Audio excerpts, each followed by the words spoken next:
أيها الذين آمنوا كتب عليكم الصيام كما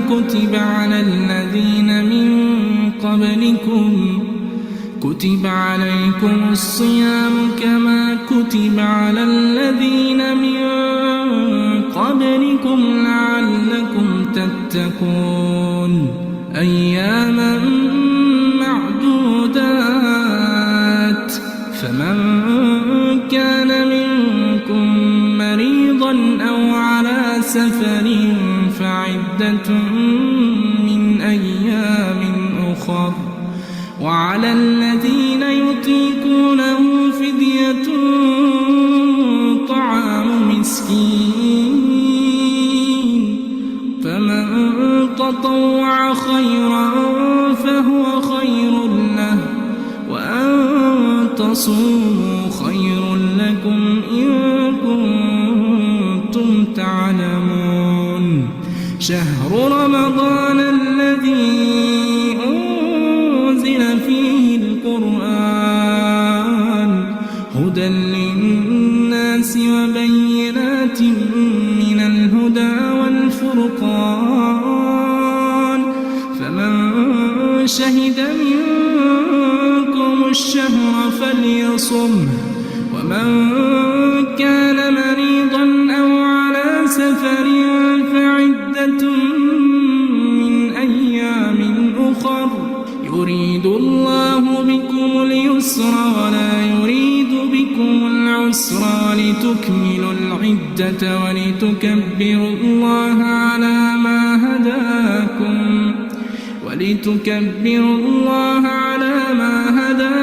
ولعلكم تشكرون يا أيها الذين آمنوا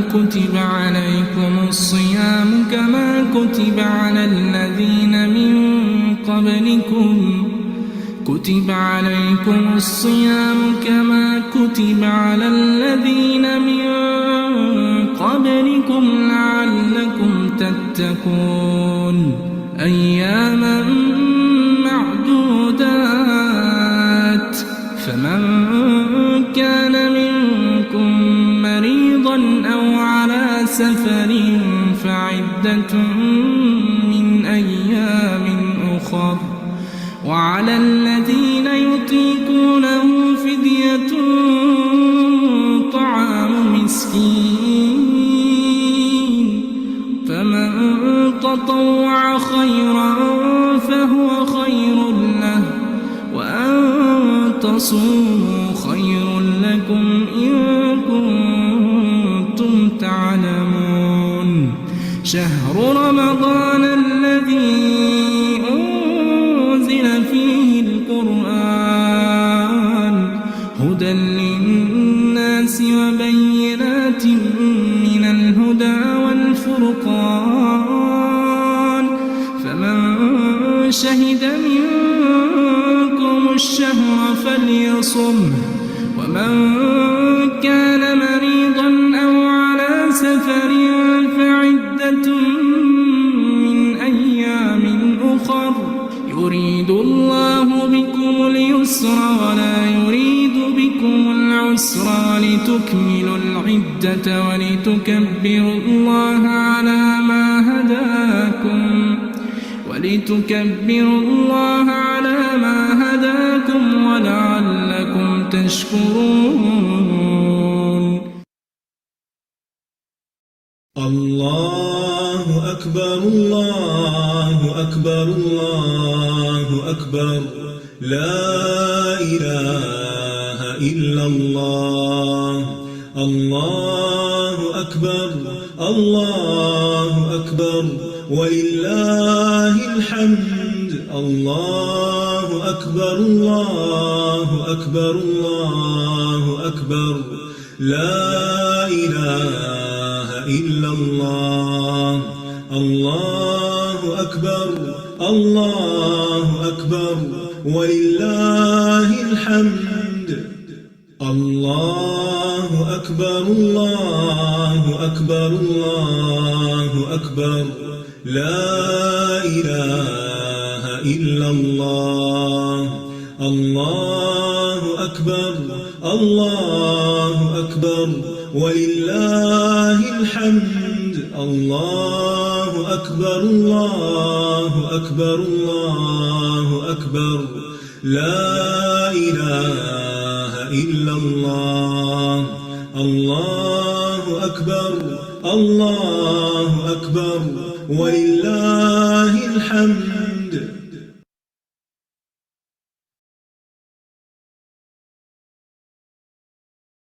أعوذ بالله من الشيطان الرجيم. بسم الله الرحمن الرحيم.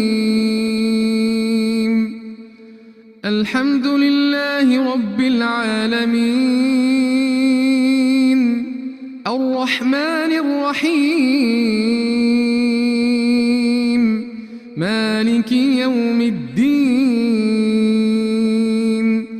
إياك نعبد وإياك نستعين اهدنا الصراط المستقيم صراط الذين أنعمت عليهم غير المغضوب عليهم ولا الضالين.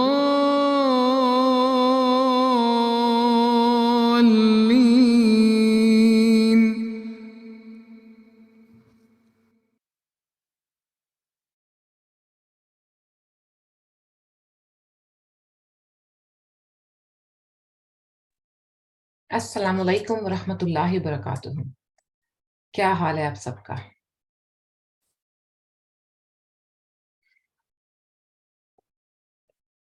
آپ سب کو میری آواز آ رہی ہے ٹھیک سے؟ جی الحمدللہ. کیسا گزر ہے آپ سب کا رمضان؟ الحمدللہ. الحمدللہ الحمدللہ. فائدہ اٹھا رہے ہیں اس بابرکت مہینے سے؟ اس مہینے کی رحمتوں اور برکتوں سے فائدہ اٹھا رہے ہیں؟ الحمدللہ الحمدللہ. چلیے جی، ہم دعا کے ساتھ آغاز کرتے ہیں، پھر تھوڑا سا اس مہینے کو ڈسکس کریں گے انشاءاللہ تعالی. نحمد و نصلی علی رسولہ الکریم، اما بعد، فاعوذ باللہ من الشیطان الرجیم، بسم اللہ الرحمن الرحیم. رب اشرح لی صدری ویسر لی امری واحلل عقدۃ من لسانی یفقہوا قولی. رب زدنی علما، اللہم فقہنا فی الدین، اللہم انفعنا بما علمتنا وعلمنا ما ينفعنا وزدنا علما. اللہم انی اسألک علما نافعا وعملا متقبلا ورزقا طیبا. آمین ثم آمین. ہم اپنی نیتوں کو اللہ سبحانہ وتعالیٰ کے لیے خالص کرنے کے لیے دعا کرتے ہیں. اللہم اجعل عملی کلہ صالحا واجعلہ لوجہک خالصا ولا تجعل لأحد فیہ شیئا. آمین یا رب العالمین آمین.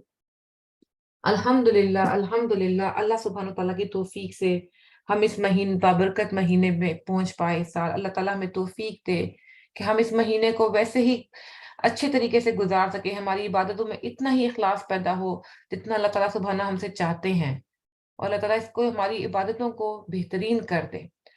اپنے کسی بھی عمل کو بہترین کرنے کے لیے کیا طریقہ ہوتا ہے؟ یہ مہینہ ہمارے پاس صرف تھوڑے سے دنوں کا ہے. ہم اس میں سے آپ لوگوں کے ذہن میں کیا آتا ہے جب ہم اس کو سوچتے ہیں کہ ہم اس سے فائدہ اٹھا لیں بھرپور طریقے سے، تو ہم اس کو کیسے کر سکیں گے؟ ایک مومن کے لیے کیا چیز بیسٹ ہے؟ آپ میں سے کسی نے، ہر بندہ اپنے پوائنٹس شیئر کر سکتا ہے، اس سے یہ ہوگا کہ کسی اور کو شاید اچھی ٹپ مل جائے. تو آپ لوگوں کے خیال میں آپ کے اس مہینے سے بہترین کرنے کے لیے، جس پیوریفائی یور انٹینشن فار اللہ سبحانہ وتعالیٰ، جس بالکل بارک اللہ فی. جی اور کوئی شیئر کرنا چاہے گا؟ سب سے پہلی چیز تو ہم نے یہ دیکھنی ہے کہ ہمارے پاس گنتی کے چند دن ہیں اس مہینے کو. بارک اللہ فی. جی focus on quality then quantity. So بے شک ہم بہت مطلب بھر کے لائک آپ ہم نے اتنے قرآن ختم کرنے، ہم نے اتنے، یہ کمپٹیشن نہ ہو. جس طرح ہمارے بیک ہوم ہم لوگوں میں یہی چیز بہت زیادہ کامن پائی جاتی ہے. آپ ایک قرآن بھی ختم کر لیں گے نا، اس کو صحیح طریقے سے پڑھ کے اس کا حق ادا کر کے، یہ بھی بہت ہے. چاہے آپ ایک سپارہ بھی پڑھ لیں، لیکن آپ اس کو اس طریقے سے پڑھیں جس کو اللہ سبحانہ تعالیٰ نے کرنے کا بتایا گیا. ہمارا فوکس کیا ہوتا ہے کہ ہمارے پاس صرف یہ ایک مہینہ، اس کو ہم نے اس طریقے سے گزارنا ہے کہ ہمارا یہ رمضان پچھلے رمضان سے بہتر ہو. اور اس کے لیے سب سے زیادہ ضروری ہے کہ ہم آرگنائز ہوں. جتنے آرگنائز ہوں, ہم لاسٹ منٹ پینک میں ہم لوگ ہر چیز کو بس یہ جلدی کر لیں, وہ جلدی کر لیں, افطاری کا ٹائم, سحری کا ٹائم. ہمیں جتنے زیادہ ہم آرگنائز ہوں گے, ہم اپنے کھانے کو, پینے کی چیزوں کو, ہر چیز کو پہلے سے آرگنائز کر کے رکھیں گے, اتنی ہی کوالٹی ہوگی ہمارے ورک میں. نہ ہم پینک ہوں گے, نہ ہم سٹریس ہوں گے. ہم نے اپنی عبادات کے نوٹس جو ہم نے پڑھنے ہیں, جو اذکار پڑھنے ہیں, ہر نماز کے لیے اپنے پاس لکھ کے پہلے سے رکھ لیں.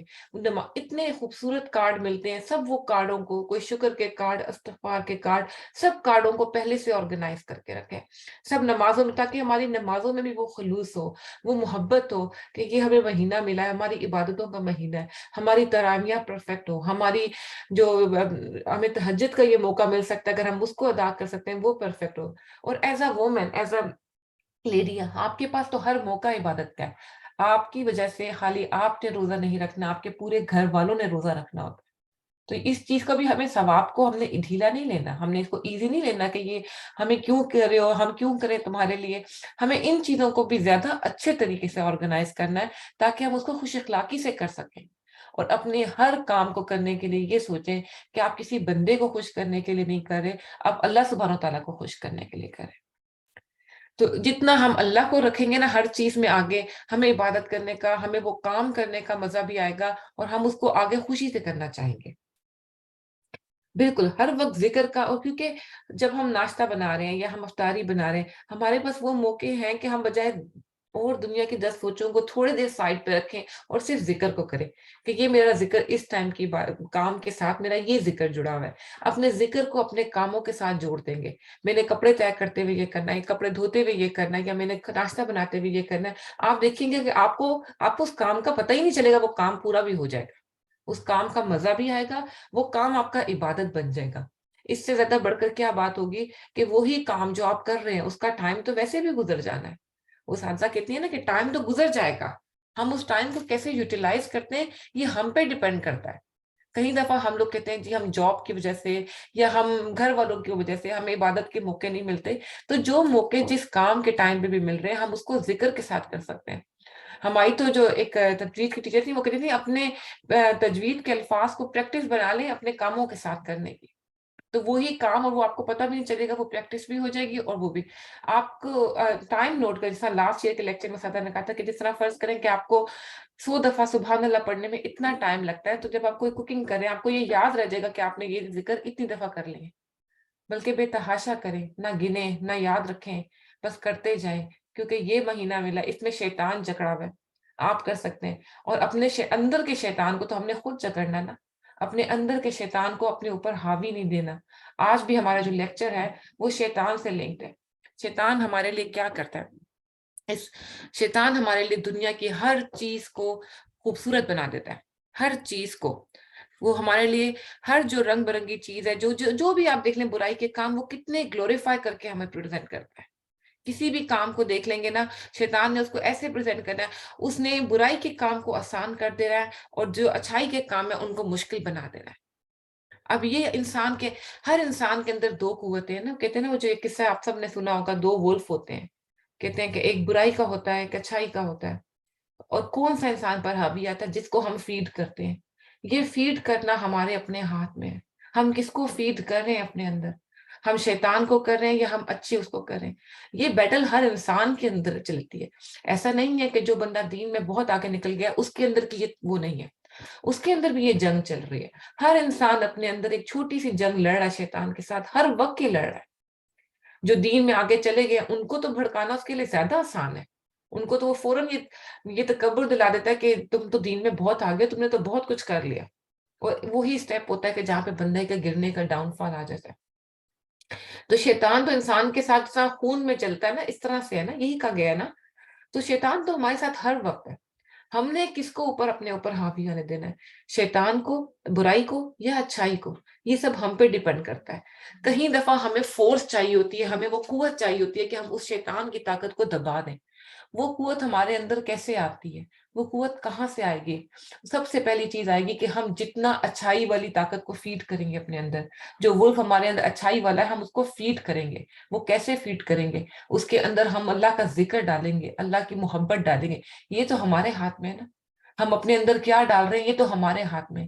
اور یہ نہ سوچیں کہ آپ ڈال رہے ہیں ان کو پیچھے افیکٹ نہیں کر رہا، وہ ڈیفینیٹلی بیک آف مائنڈ آپ کے افیکٹ کر رہا ہے، آپ کے سب کانشیس میں افیکٹ کر رہا ہے.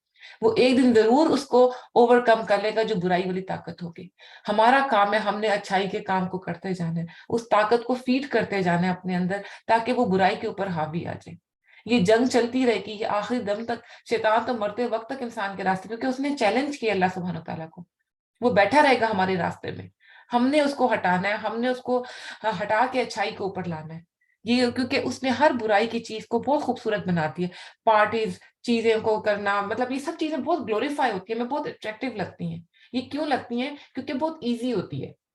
حالانکہ اگر ہم لوگ جو لوگ دین کی طرف جاتے ہیں، جو لوگ ان کو اللہ سے محبت ہوتی ہے، انہیں پتہ چلتا ہے جن کے اللہ کے خاص محبت ہے نا، دین بہت آسان ہے.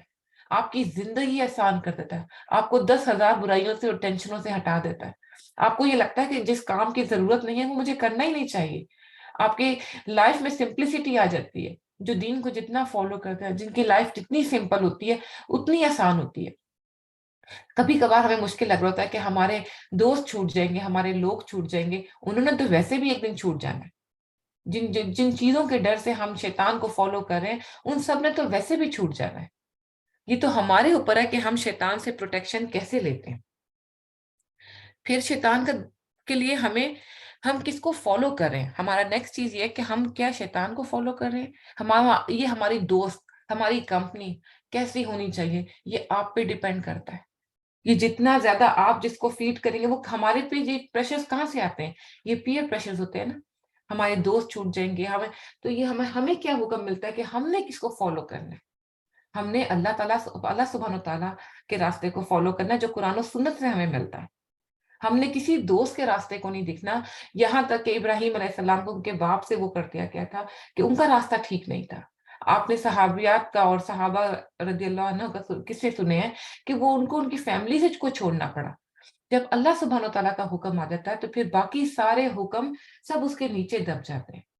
ٹھیک ہے، ہمیں کس کو فالو کرنا ہے یہ ہم پہ نہیں ڈیپینڈ کرتا. ہم نے اللہ سبحانہ تعالیٰ کے حکم کو کرنا ہے اور اس کے علاوہ باقی سارے حکم پیچھے ہیں. چاہے وہ ماں باپ ہیں، چاہے وہ بہن بھائی ہیں، چاہے وہ دوست ہیں، جہاں آپ کو نافرمانی کا کہہ رہے ہیں آپ یہ سوچیں کہ آپ کس کو خوش کر رہے ہیں. ایون کہ کئی دفعہ جب میرے بچے مجھ سے پوچھتے ہیں نا کہ ہم یہ کپڑے پہنے تو میں ان کو کہتی ہوں آپ یہ سوچو کہ آپ کس کو خوش کر رہے ہو. یہ کپڑے پہن کے آپ کو خوشی ملے گی، یہ پہن کے اللہ کو خوشی ملے گی. یہ ہمارے جتنے زیادہ ہم کمپیریزن کرنے لگیں گے نا کہ ہم کس کو خوش کر رہے ہیں، اور اتنی محبت بڑھتی جائے گی. اللہ کے دل میں، آپ کے دل میں جتنی محبت اللہ کے لیے ہوگی آپ اس کی خاطر وہی کام کریں، اور یقین کریں کہ اللہ سبحانہ تعالیٰ جو ان کی طرف بڑھتا ہے ان کو کبھی بھی نہیں چھوڑتا.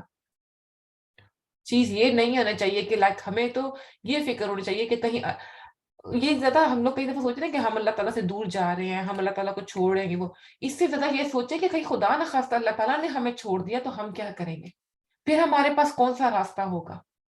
ہمیں اس چیز کی فکر کرنی چاہیے، اور اس کو کہیں اللہ سبحانہ تعالیٰ ہمیں چھوڑ نہ دے. ہمیں اللہ تعالیٰ کو خوش کرنا، اللہ تعالیٰ کی محبت میں رہنا ہے. جتنی محبت آپ کو ہوگی وہ اس سے بڑھ کر آپ سے کرے گا. ایسا ہو نہیں سکتا کہ جو بندے اللہ کی خاطر قربانی دے وہ ان کو چھوڑ دے. پھر ہمیں شیطان سے پروٹیکشن لینی ہے، ہر وقت کی دعائیں کرنی ہے. ہم کیسے وہ پروٹیکشن کریں گے؟ ہمیں اپنی لک آفٹر خود کرنی ہے. وہ لک آفٹر ایسے نہیں ہو سکتی کہ ہم نے اپنے آپ کو والے کر دی جو ہوگا دیکھا جائے گا، کیونکہ ہم پہ ہمارے آگے آنے والے بچوں کی نسلیں ڈیپینڈ کرتی ہیں. انہوں نے ہمیں فالو کرنا ہے. ہم ان کے لیے کہیں نہ کہیں سے ایک طرف سے، اگر ابھی آپ کو لگ رہا ہے کہ وہ آپ کی باتوں پہ نہیں چل رہے، وہ آپ کو دیکھ رہے ہیں. ان کے سب کانشیس مائنڈ میں آپ کی چیزیں ساری فیڈ ہو رہی ہیں جو باتیں آپ کرتے ہیں. اور یہ تو پریکٹیکل دیکھا گیا ہے. کہیں دفعہ میں نے اپنی لائف میں دیکھا ہے کہ بچے بظاہر تھوڑے ٹائم کے لیے بگڑ جاتے ہیں، لیکن جن ماں باپ کی تربیت اچھی ہوتی ہے وہ بچے پلٹ کے ضرور آتے ہیں. ان بچوں کا دھیان اس طرف ضرور جاتا ہے. انہیں زندگی کا صرف ایک وہ جو ٹھوکر لگنے کی دیر ہوتی ہے، اس کے بعد وہ واقعی میں اپنی طرف دین کی طرف واپس آتے ہیں. اپنے بچوں کو، اپنے گھر والوں کو بتاتے رہیں. یہ کبھی بھی مت سوچیں کہ وہ نہیں سن رہے. انہیں شیطان جتنا وہ برائی کی طرف لے کے جا سکتا ہے وہ تو فتنے کی طرف لے جاتا ہے. ہمیں لے کے جا سکتا ہے تو ہمارے بچوں کو کیوں نہیں؟ ان کے تو ذہن بہت چھوٹے ہیں. تو ہم نے اپنی لک آفٹر کرنی ہے، اپنی ٹیک کیئر کرنی ہے. وہ کیسے کریں گے؟ دعاؤں سے. سب سے بڑی طاقت جو ہمارے پاس ہے وہ دعاؤں کی ہے. سب سے زیادہ اللہ سبحانہ تعالیٰ سے ہمیں شیطان کی پروٹیکشن کی دعا قرآن میں دعائیں دی گئی ہیں. کیوں دی گئی ہیں؟ آخر تو وہ اتنی بری چیز ہے کہ اس سے بچنے کا کہا گیا ہے نا. ہم اس دعا کے ذکر کو سنتے ہیں. وقل رب أعوذ بك من همزات الشياطين وأعوذ بك رب أن يحضرون. اللہ سبحانہ وتعالیٰ نے ہمیں جب کہا گیا کہ اس سے پروٹیکشن مانگو تو آخر وہ ایسی چیز ہے نا کہ جسے ہمیں اپنے آپ کو بچانا ہے. اپنے لیے صبح شام کے اذکار کو لازم کریں. بہت ایزی.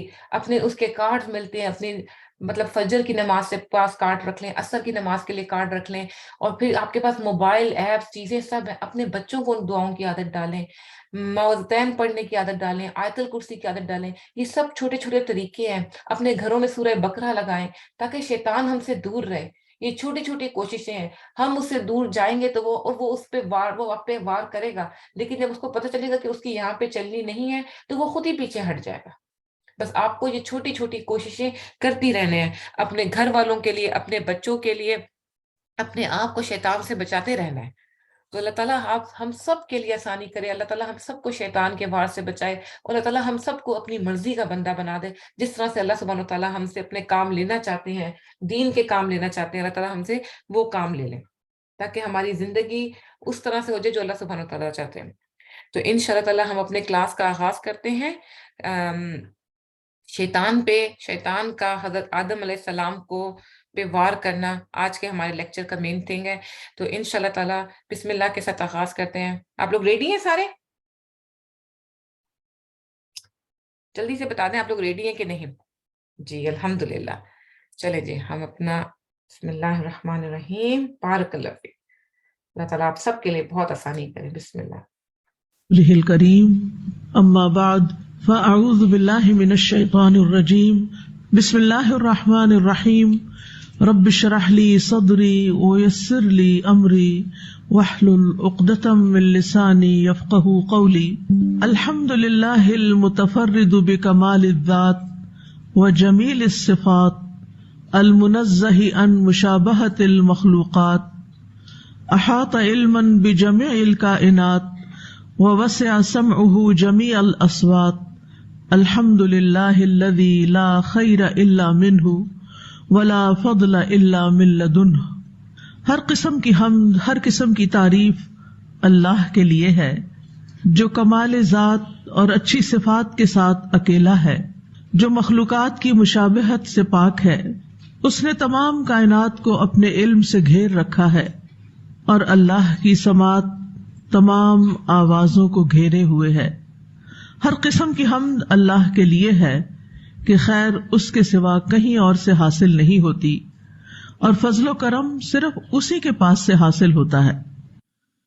نحن نقص عليك أحسن القصص بما أوحينا إليك هذا القرآن بما أوحينا إليك هذا القرآن وإن كنت من قبله لمن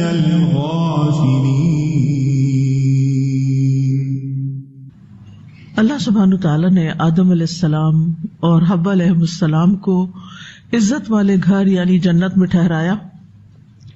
جنت کی ہر چیز ان کے لیے مباح قرار دی کہ جہاں چاہیں رہیں, جو چاہیں کھائیں, جنت کی وسیع نعمتوں سے جیسے چاہیں فائدہ اٹھائیں, بے روک ٹوک ہر طرح کی نعمتوں سے استفادہ کریں, سوائے ایک درخت کے کہ اس کے قریب نہ جائیں, کہ اگر اس کے قریب گئے تو کہیں وہ نافرمانی میں نہ پڑ جائیں اور اللہ سبحانہ تعالیٰ کے حکم سے تجاوز نہ کر جائیں.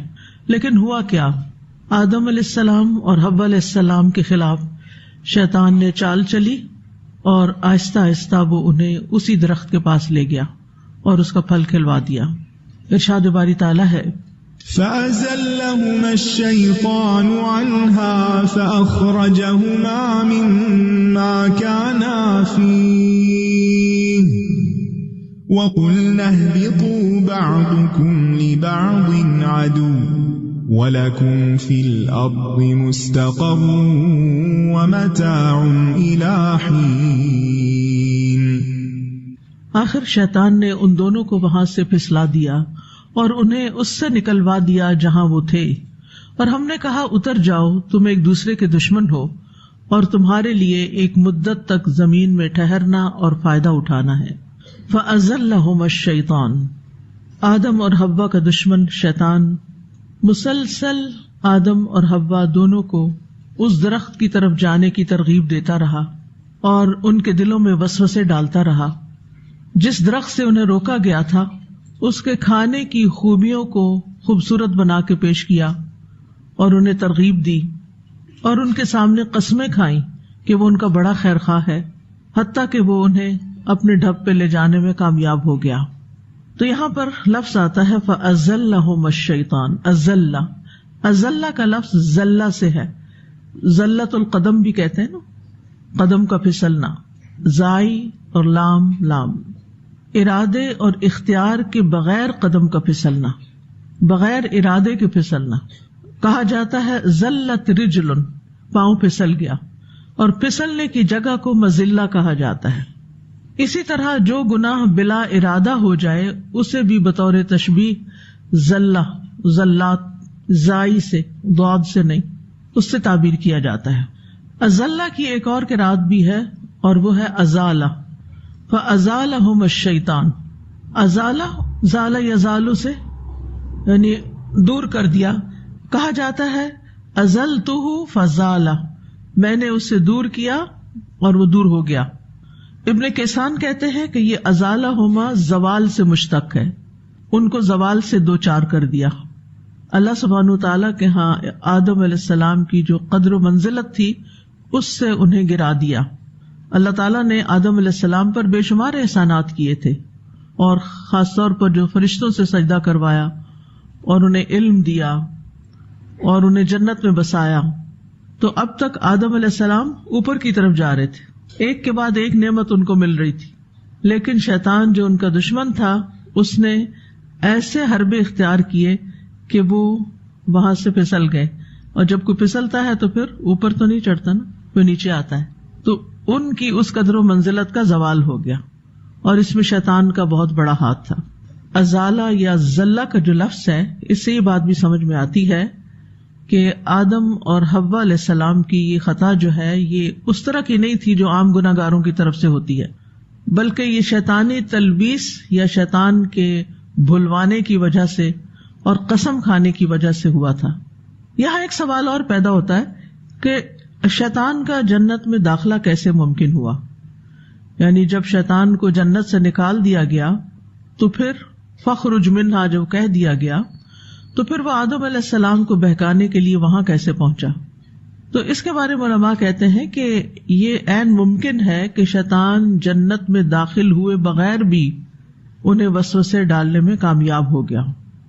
یعنی وسوسے کے لیے ضروری نہیں ہے کہ وہ بالکل سامنے آئے، کسی انسانی شکل میں آئے، وہ تو ویسے ہی جن تھا، نظر نہیں آتا تھا، تو اس نے وہ خیال ڈالے تھے آدم علیہ السلام اور حوا علیہ السلام کے دل میں۔ یعنی اس کے لیے ضروری نہیں تھا کہ وہ جنت کے اندر ہی جائے، کیونکہ اللہ تعالیٰ نے جنات اور شیاطین کو یہ قدرت دی ہے کہ وہ دور سے بھی وسوسہ ڈال سکتے ہیں، اور آج کے دور میں تو یہ بات سمجھنا کچھ بھی مشکل نہیں کہ آپ ایک ملک میں بیٹھ کر دوسرے ملک میں ایک انسان دوسرے انسان سے آرام سے بات کر سکتا ہے، اس کے دل میں خیال ڈال سکتا ہے۔ اور اب اس وقت جو قرآن کی تعلیم آن لائن دی جا رہی ہے تو اس میں بھی آپ دیکھیں کہ بہت دفعہ استاد کی پریزنس نہیں ہوتی، لیکن صرف آواز کے ذریعے میسج ایک جگہ سے دوسری جگہ تک پہنچ جاتا ہے۔ تو شیطان کے لیے بھی مشکل نہیں تھا کہ وہ دور سے بھی بہکا لے، اور یہ بھی ممکن ہے کہ وہ جنت میں داخل ہوا ہو، اور یہ داخلہ کسی عزت کی بنا پر نہیں بلکہ امتحان کے لیے ہو، یعنی اس کو اجازت دے دی گئی ہو جانے کی، حوا اور آدم سے ملاقات کی، کیونکہ انہیں وہاں ایک امتحان کے لیے بھیجا گیا تھا۔ یہاں پر ایک اور غلط فہمی بھی پائی جاتی ہے کہ شیطان جو ہے وہ سانپ کی شکل میں جنت میں گیا تھا، انسان کی شکل میں نہیں۔ ہو سکتا ہے آپ نے کتابوں میں کہانیوں میں پڑھا ہو، یہ ایک مت ہے، یعنی اس کی کوئی حقیقت نہیں، یعنی اسے سانپ بننے کی کوئی ضرورت نہیں تھی، اور وہ سانپ بنے بغیر بھی انسان کے جسم میں داخل ہو سکتا ہے، حدیث میں آتا ہے نا کہ شیطان انسان کے جسم میں کیسے دوڑتا ہے؟ جیسے خون دوڑتا ہے. تو یہ قدرت ہے نا اس کو. بعض لوگ سوال کرتے ہیں کہ کیا شیطان پوزیس کر سکتا ہے، یعنی جنات پوزیس کر سکتے ہیں؟ جی کر سکتے ہیں. ان کا مس ہوتا ہے جس کا ذکر سورۃ البقرہ میں آتا ہے، یتخبطہ الشیطان من المس. اس کی وجہ سے بعض اوقات انسان بے ہوش بھی ہو جاتا ہے، یا وہ اپنے حواس کھو دیتا ہے تو اس کے اندر سے جن خود بولنے لگتا ہے. ایسے کئی چیزیں مشاہدے میں بھی آئی ہیں. بعض لوگوں کی تو آواز بھی بدل جاتی ہے، بعض کی آواز نہیں بدل جاتی لیکن گفتگو بالکل بدل جاتی ہے، اور جب وہ انسان ہوش میں آتا ہے تو اسے بالکل پتہ نہیں ہوتا. اور یہ میرے فرسٹ ہینڈ مشاہدے کی بات ہے. میں نے بہت قریب سے لوگوں کو دیکھا ہے. میرے والد علاج بھی کیا کرتے تھے ایسے لوگوں کا. تو جب وہ ہوش میں آتا ہے اصل انسان تو وہ کہتے کہ آپ لوگ یہاں کیوں بیٹھے ہوئے ہیں، یہ کیا ہو رہا ہے. جب اسے بتایا جاتا ہے کہ تم نے ایسے اور ایسے کہا، مجھے تو نہیں پتا، کیونکہ وہ اس کے ہوش و حواس پر ہی شیطان چھا جاتا ہے. تو یہ ایک نیکسٹ لیول ہوتا ہے. اس وقت اس تفصیل میں جانے کی ضرورت نہیں، لیکن یہ بات حدیث پر مشتمل ہے کہ شیطان کو انسان کے جسم میں داخل ہونے کی، یا جن کو انسان کے جسم میں داخل ہونے کی قوت دی گئی ہے، اور وہ اس بنا پر انسان کے اوپر منفی اثرات مرتب کر سکتا ہے. یعنی یہ کہا گیا نا کہ کوئی مرد اور عورت کسی جگہ پر اکیلے نہ ہو، یعنی کسی بند کمرے میں ایک غیر مرد اور عورت اکیلے نہ ہو. حدیث میں آتا ہے کیوں؟ تیسرا شیطان ہوتا ہے. تیسرا شیطان ہوتا ہے اور شیطان ان کو بہکا کر ان سے کوئی غلط کام کروا سکتا ہے. تو شیطان کا سانپ بننا ضروری نہیں، اور نہ ہی اس کا ذکر کسی اوتھینٹک حدیث میں آیا ہے، اور نہ ہی اس کے پیچھے کوئی دلیل ہے.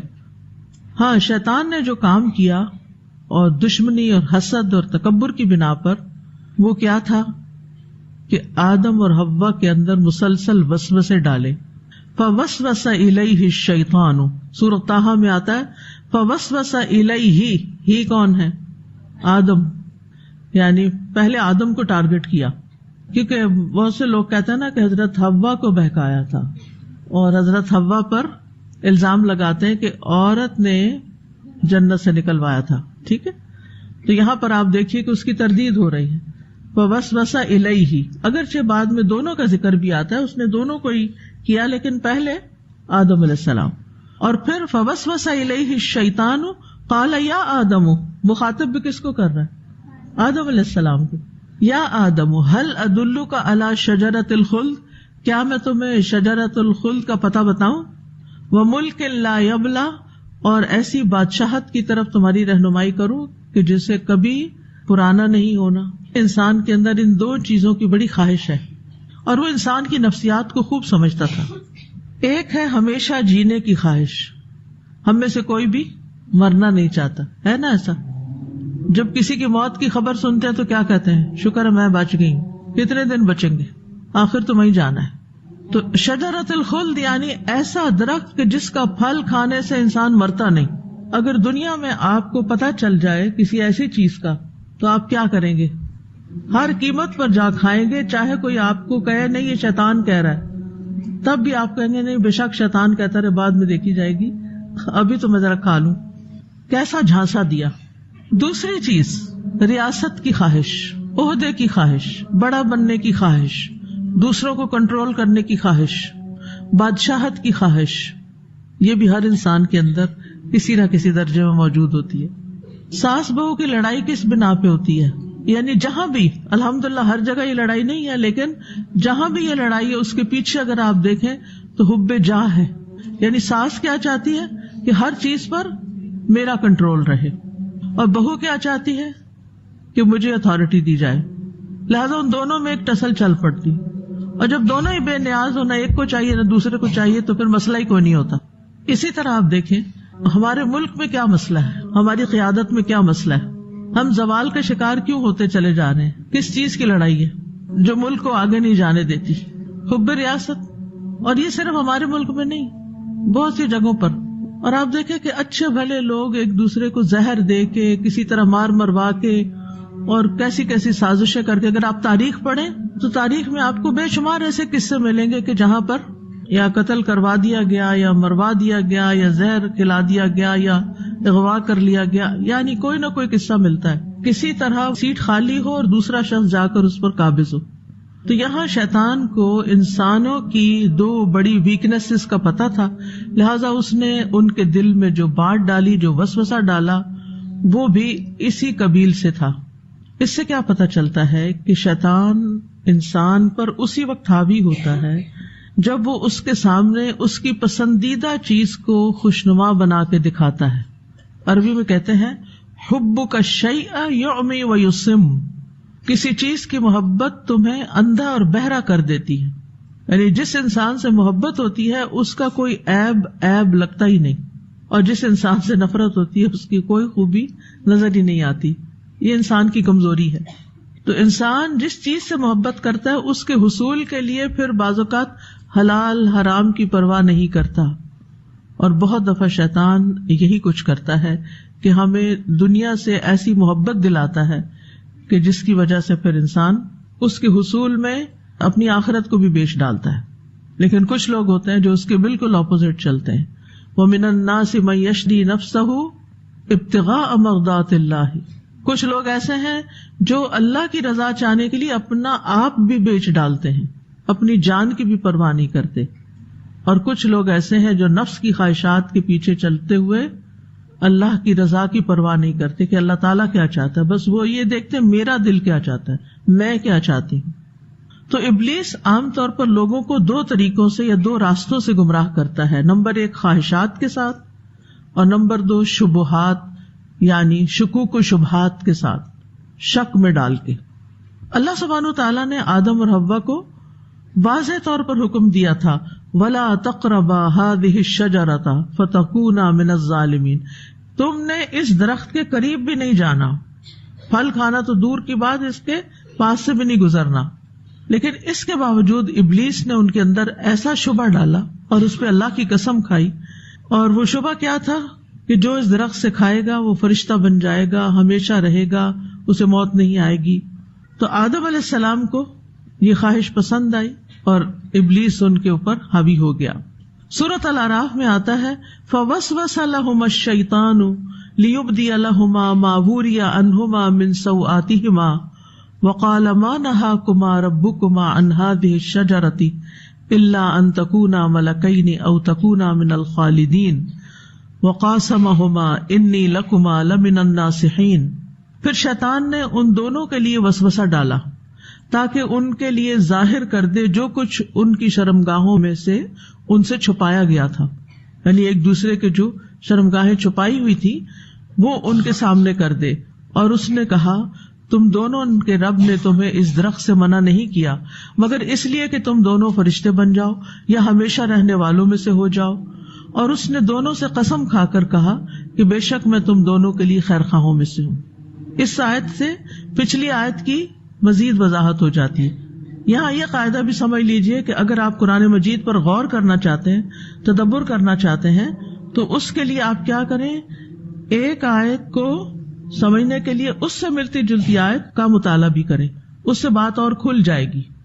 اس سلسلے میں آپ دیکھیے کہ جو ایسی کتابیں یا ایسے مصاحف جن میں جو حافظوں کے لیے متشابہات ہوتے ہیں نا، اس پر مبنی کتابیں ہوتی ہیں. ایک اپلیکیشن ہے آیات متشابہات، ٹھیک ہے، قرآن مجید کی اپلیکیشن. اس میں مثلاً آپ کوئی بھی سورت نکالتے ہیں نا، اس کی کسی آیت کو کلک کرتے ہیں تو فوراً ایک اور ونڈو کھلتی ہے اور اس میں اس سے ملتی جلتی ساری آیتیں لائن قطار آ جائیں گی. وہ اتنا دلچسپ کام ہے، اگر آپ کر کے دیکھیں دل باغ باغ ہو جاتا ہے، خوش ہو جاتا ہے. یعنی مثلاً آپ نے اگر آدم علیہ السلام کی اس فَأَخْرَجَهُمَا والی آیت سمجھنی ہے تو پھر اس سے ملتی جلتی اور آیتیں بھی سامنے آ جائیں گی اور آپ کو یعنی مزہ آ جائے گا کہ کتنا فرق ہے. کہیں واو کا اضافہ ہے، کہیں نہیں ہے، کہیں ایک لفظ استعمال ہوا ہے، کبھی دوسرا لفظ استعمال ہوا ہے. بہرحال تو فوسوس لهما الشیطان لیبدی لهما، تو شیطان نے ان کو وسوسہ ڈالا. وسوسہ لغت میں دھیمی آواز کو کہتے ہیں، خفیہ آواز کو. زیورات کے کھنکنے کی آواز کو بھی وسواس کہتے ہیں. وسوس جیسے وسپر ہوتا ہے نا، وہ بھی آپ دیکھیں لفظ ملتا جلتا ہے، وسوسہ اور وسپر. تو یہاں مراد وہ خیال ہے جو شیطان انسان کے دل میں ڈالتا ہے تاکہ انسان کوئی گناہ کا کام کر لے. تو اس نے وسوسے ڈالے کیوں؟ لیبدی لہما، یہاں لام تعلیل کا ہے، یعنی شیطان کی غرض یہ تھی اور اسے معلوم تھا کہ درخت کھانے کا نتیجہ کیا ہوگا، اس کو پتا تھا کہ ان کا لباس اتروا لیا جائے گا، اور وہ چاہتا یہ تھا کہ ابن آدم کو ایکسپوز کر دے. دشمن ہمیشہ کیا کرتا ہے؟ بے عزت کرتا ہے، آپ کو ایکسپوز کرتا ہے. ابھی بھی آپ دیکھیں کہ جو لوگ ایک دوسرے سے حسد کرتے ہیں نا، جن لوگوں کی آپس میں لڑائیاں ہوتی ہیں، پہلے تو وہ گھروں میں ہوتی تھی، لیکن اب وہ کیا کرتے ہیں؟ سوشل میڈیا پہ جا کے لکھتے ہیں فلاں ایکسپوزڈ، لال رنگ کا بڑا بڑا وکی لیکس. اچھا، وہ ایکسپوز کیا کرتے ہیں؟ پھر نیچے جو برائیاں ان کی کوئی نہ کوئی چیزیں لا کے ادھر ادھر کی سچی جھوٹی وہ ویڈیو بنا کے پیش کرتے ہیں. اب ایسی ویڈیوز کو لوگ بڑا پسند کرتے ہیں. بھلا دیکھیں، تجسس ہے نا انسان کے اندر، دیکھیں یہ اندر سے کیسا ہے، دیکھیں اس کا دوسرا رخ کیا ہے. تو یہ کون کرتے ہیں ایکسپوز ایک دوسرے کو؟ دوست، دشمن. تو ابلیس جو کہ دشمن تھا، اس نے آدم علیہ السلام سے نہ کوئی غلطی ہوئی، نہ کوئی گناہ، نہ کچھ، تو اس کے پاس تو کچھ تھا ہی نہیں انہیں بدنام کرنے کے لیے یا ان سے کچھ بدلہ لینے کے لیے. تو اس نے کیا کیا کہ ایسا کام کروں کہ ان کا لباس اتر جائے. لباس کیا ہے انسان کے لیے؟ زینت ہے، انسان کو سردی گرمی سے بچاتا ہے. لیکن لباس صرف زینت نہیں ہے، لباس انسان کی عزت بھی ہے. جو معزز لوگ ہوتے ہیں نا، وہ بے لباس نہیں ہوتے، یعنی لباس انسان کو عزت بھی بخشتا ہے. اور اس میں آپ نے دیکھا ہوگا کہ جو ویسے تو لباس التقویٰ سب سے پسندیدہ ہے نا، لیکن لوگوں نے عزت کے نشان کے طور پر کئی لباس بنائے ہوئے ہیں، جیسے پگڑی، ٹوپی. تو یہ مخصوص لباس ہے نا. تو شیطان نے کیا چاہا کہ ان کا لباس اتروا، ان کو ننگا کرو، ان کو ایکسپوز کرو. اور یہاں شرمگاہ کو سوء کہا گیا ہے، من سوءاتہما. سوء کا لفظ سو سے ہے. سو کس کو کہتے ہیں؟ برے کو. کیونکہ اس جگہ کا ننگا کرنا ہر ایک کو برا لگتا ہے، بچوں کو بھی برا لگتا ہے، فطرت پر ہوتے ہیں نا، یعنی انسان کی فطرت میں کہ ان کو چھپائے. اور ان حصوں کو ننگا کرنا ایک قبیح فعل ہے، گندا کام ہے کہ انسان کسی کے سامنے ننگا ہو. تو بہرحال شیطان نے دو چیزوں کی لالچ دے کے بہکایا کہ ان تکونا ملکین او تکونا من الخالدین، کہ تم دونوں کہیں فرشتے نہ بن جاؤ ہمیشہ رہنے کے لیے، اور کہیں تم دونوں ہمیشہ رہنے والے نہ ہو. یعنی اس کا خیال تھا کہ تمہارے اندر اس درخت کا پھل کھانے سے فرشتوں جیسی صفات پیدا ہو جائیں گی، یا ہمیشہ ہمیشہ جنت میں رہنے والوں میں شامل ہو جاؤ گے. اچھا، انسان جب کسی کی تعریف کرتا ہے کہ وہ فلاں بہت اچھا ہے تو کس لفظ سے کرتا ہے؟ فرشتہ. فلاں تو فرشتہ صفت ہے، یعنی بہت ہی اچھا ہے. اب یہ جو ہے نا اچھا بننے کی خواہش، یہ بھی انسان کے اندر ہے، یہ بھی انسان کی ویکنیس ہے. وہ جیسا بھی ہو لیکن دوسروں کے سامنے اچھا نظر آئے. اسی لیے آپ دیکھیں کہ چھوٹے بچے بھی جو ہوتے ہیں نا، اگر ان کی بھی آپ برائی کسی کے سامنے بیان کریں تو ان کو برا لگتا ہے. مائیں عام طور پر یہ حماقت کرتی ہیں کہ اپنے بچوں کی برائیاں کھڑے کھڑے انہی کے سامنے اوروں کو بتانے لگتی ہے کہ ان کی اصلاح کر دیں. یہ کیسے اصلاح ہو رہی ہے؟ یعنی اگر آپ نے کسی کی اصلاح کرنی ہے تو اس کے عیب اچھالیں گے، تو تمہارے اندر یہ اور یہ اور یہ برائی ہے، لہٰذا میں اس کو ٹھیک کرنے جا رہی ہوں. ہاں، ایسے کون ٹھیک ہوتا ہے؟ تو انسان کبھی بھی نہیں چاہتا کہ اس کا گناہ یا عیب یا اس کی برائی لوگوں کے سامنے کھلے، جیسا بھی ہو. اور خصوصاً آپ یاد رکھیے کہ یہ چیز ہسبینڈ وائف کے بیچ میں بہت ہوتی ہے. ہسبینڈ کو یہ بات پسند نہیں ہوتی کہ اس کی بیوی اس کی کمزوری کسی کے سامنے بیان کرے، چاہے وہ اس کے ماں باپ ہوں، چاہے وہ اس کے بہن بھائی، کوئی بھی ہو. اور عورت کو اس بارے میں بہت محتاط ہونا چاہیے. یاد رکھیے مردوں کے اندر ایگو زیادہ ہوتی ہے، مردوں کو اپنی عزت کی بہت زیادہ فکر ہوتی ہے. اور ویسے بھی میاں بیوی کا رشتہ کیا ہے؟ ہن لباس لکم وانتم لباس لہن. وہ تمہارا لباس ہے، تم ان کا لباس. اور لباس کیا کرتا ہے؟ عیب چھپاتا ہے، سوءات چھپاتا ہے، یعنی وہ چیزیں ظاہر کرنے کو ڈھانکتا ہے جو انسان کو پسند نہیں کہ کھلے. اور اسی طرح ہسبینڈ کو بھی بیوی کی باتیں کسی کے سامنے نہیں کرنی چاہیے تاکہ اس کی بھی عزت بنی رہے. اسی طرح دوستوں کے سامنے یا کسی سے بھی، الا یہ کہ کوئی ایسا مسئلہ ہو کہ جس میں واقعی آپ کو کاؤنسلنگ چاہیے، تو وہ پھر صرف اس سے بیان ہو جو اس کا علاج کر سکے، دائیں بائیں ہر ایک سے نہیں. اب ایک بچی نے اپنا مسئلہ بتایا مجھے، وہ بہت زیادہ پریشان تھی اس بات پہ کہ میں اپنے ہسبینڈ کو چھوٹی سی بھی بات کہتی ہوں نا، وہ فوراً جا کے اپنی ماں کو یا کسی اور کو جا کے بتا دیتا ہے. مجھے ڈر لگتا ہے کہ میں بات کروں تو کروں کیا. تو کہتے ہیں کہ ہمارے درمیان میاں بیوی کا جو ایک خاص پرائیویٹ رشتہ ہوتا ہے وہ بھی ایٹ اسٹیک ہے، کیونکہ مجھے ڈر ہوتا ہے کہ یہ سب کچھ کھل جائے گا دوسروں کے سامنے. تو ایک شخص اتنا انسیکیور ہو تو پھر وہ کیسے خوش رہ سکتا ہے. پھر اسی طرح جس گھر میں آپ رہتے ہوں، جس ادارے میں آپ ہوں، جہاں کہیں کسی کے ساتھ رہتے ہوں، ان جنرل اب بات کر رہی ہوں، وہاں کوشش یہی کریں کہ دوسروں کے عیب ڈھانکیں، دوسروں کے عیب اچھالے نہیں. کیا سزا ہے اس شخص کی جو دوسروں کے عیب کو نشر کرتا ہے؟ اس کے ساتھ بھی ایسا ہی ہوگا. یعنی آپ کسی کے پیچھے پڑے ہوئے نا، خیر نہیں، کسی نہ کسی وقت کوئی آپ کے پیچھے پڑ جائے گا، آپ کہیں بچ کے نہیں جا سکتے.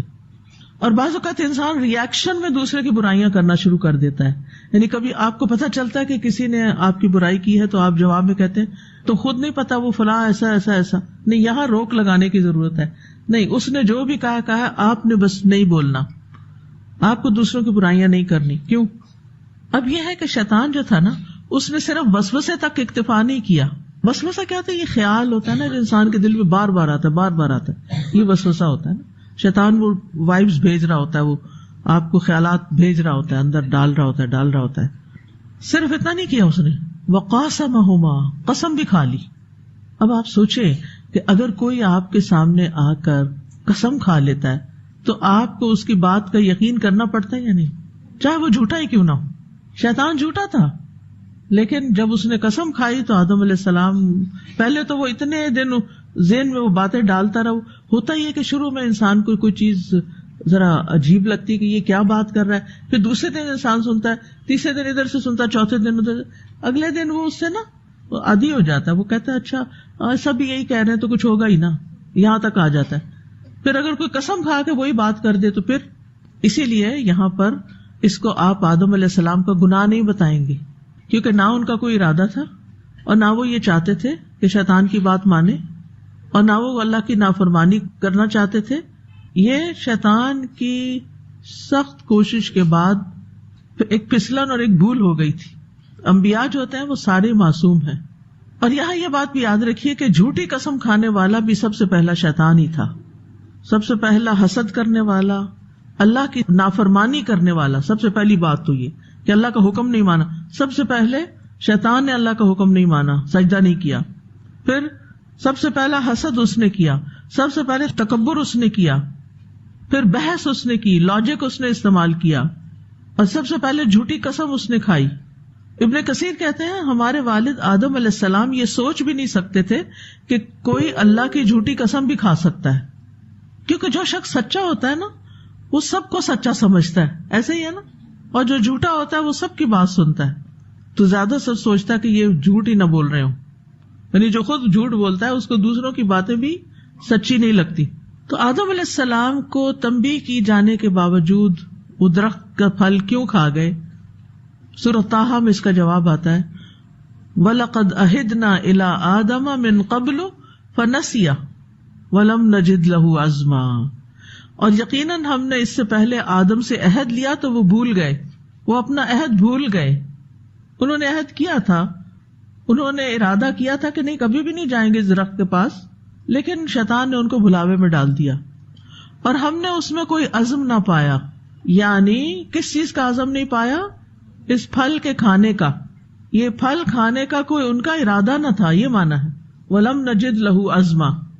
اب یہ اس سوال کا جواب ہے کہ اللہ تعالیٰ نے آدم علیہ السلام کو وارن کیا تھا کہ اگر تم نے پھل کھایا تو تم ظالموں میں سے ہو جاؤ گے. تو اس کا جواب کیا ہے کہ انہوں نے بھول کر کھا لیا تھا. اور بعض کہتے ہیں کہ شاید ان کے دل میں یہ تھا کہ توبہ اور معذرت کے ساتھ تدارک کر لیں گے، اللہ عالم. یعنی آدم علیہ السلام کے پاس ہو سکتا ہے کوئی تعویل ہو اس کی، لیکن بہرحال اللہ تعالیٰ ان کے بارے میں یہ فرماتے ہیں کہ وہ بھول گئے تھے. یہی سے کہا جاتا ہے کہ انسان کی فطرت میں بھولنا ہے. بھول جانا انسان کی فطرت میں داخل ہے اور اس کا آغاز آدم علیہ السلام سے ہی ہو گیا تھا.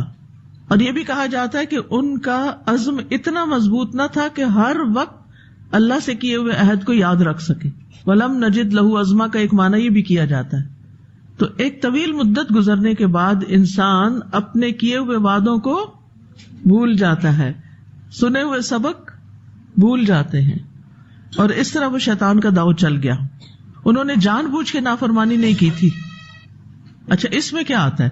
مثلاً کوئی شخص آپ کو اپنی کوئی بات بتاتا ہے اور آپ سے قسم لیتا ہے کہ تم نے آگے نہیں بتانی. آپ قسم کھا لیتے ہیں اور آپ کا پکا ارادہ ہوتا ہے کہ میں نے کسی کو نہیں بتانا. اب 5 سال گزر جاتے ہیں اس وعدے کو، پھر کیا ہوتا ہے؟ منہ سے نکل جاتی. کیوں؟ کیا ہوا تھا؟ کیوں نکلی؟ بھول گئے. کیا آپ کا ارادہ تھا کہ آپ ایسا کریں گے؟ نہیں، شیطان نے آپ کو بلوا دیا اور منہ سے اچانک بات پھسل گئی. زلہ پھسل گئی. فَأَزَلَّهُمَ الشَّيْطَانُ. شیطان اب بھی یہ کرتا ہے. اس لیے کبھی کسی سے وعدہ کرتے ہوئے انشاءاللہ بھی کہا کریں، اور کیا کہا کریں کہ میں وعدہ کرتی ہوں لیکن اگر میں بھول گئی تو معاف کیجیے گا.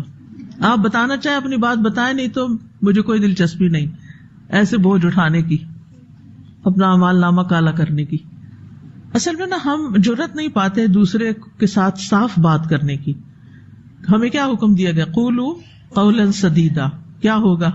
یصلح لکم اعمالکم ویغفر لکم ذنوبکم. آپ یہ کہہ سکتے ہیں میں پوری کوشش کرتی ہوں لیکن میں کچھ کہہ نہیں سکتی، پھر دوسرے کی مرضی.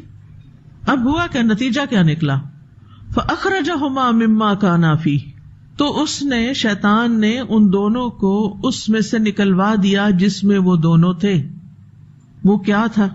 ہمیشگی کی نعمتوں اور اچھی زندگی سے، اچھے کھانے پینے سے، اچھے خوبصورت اور وسیع گھر سے، اچھی حالت سے.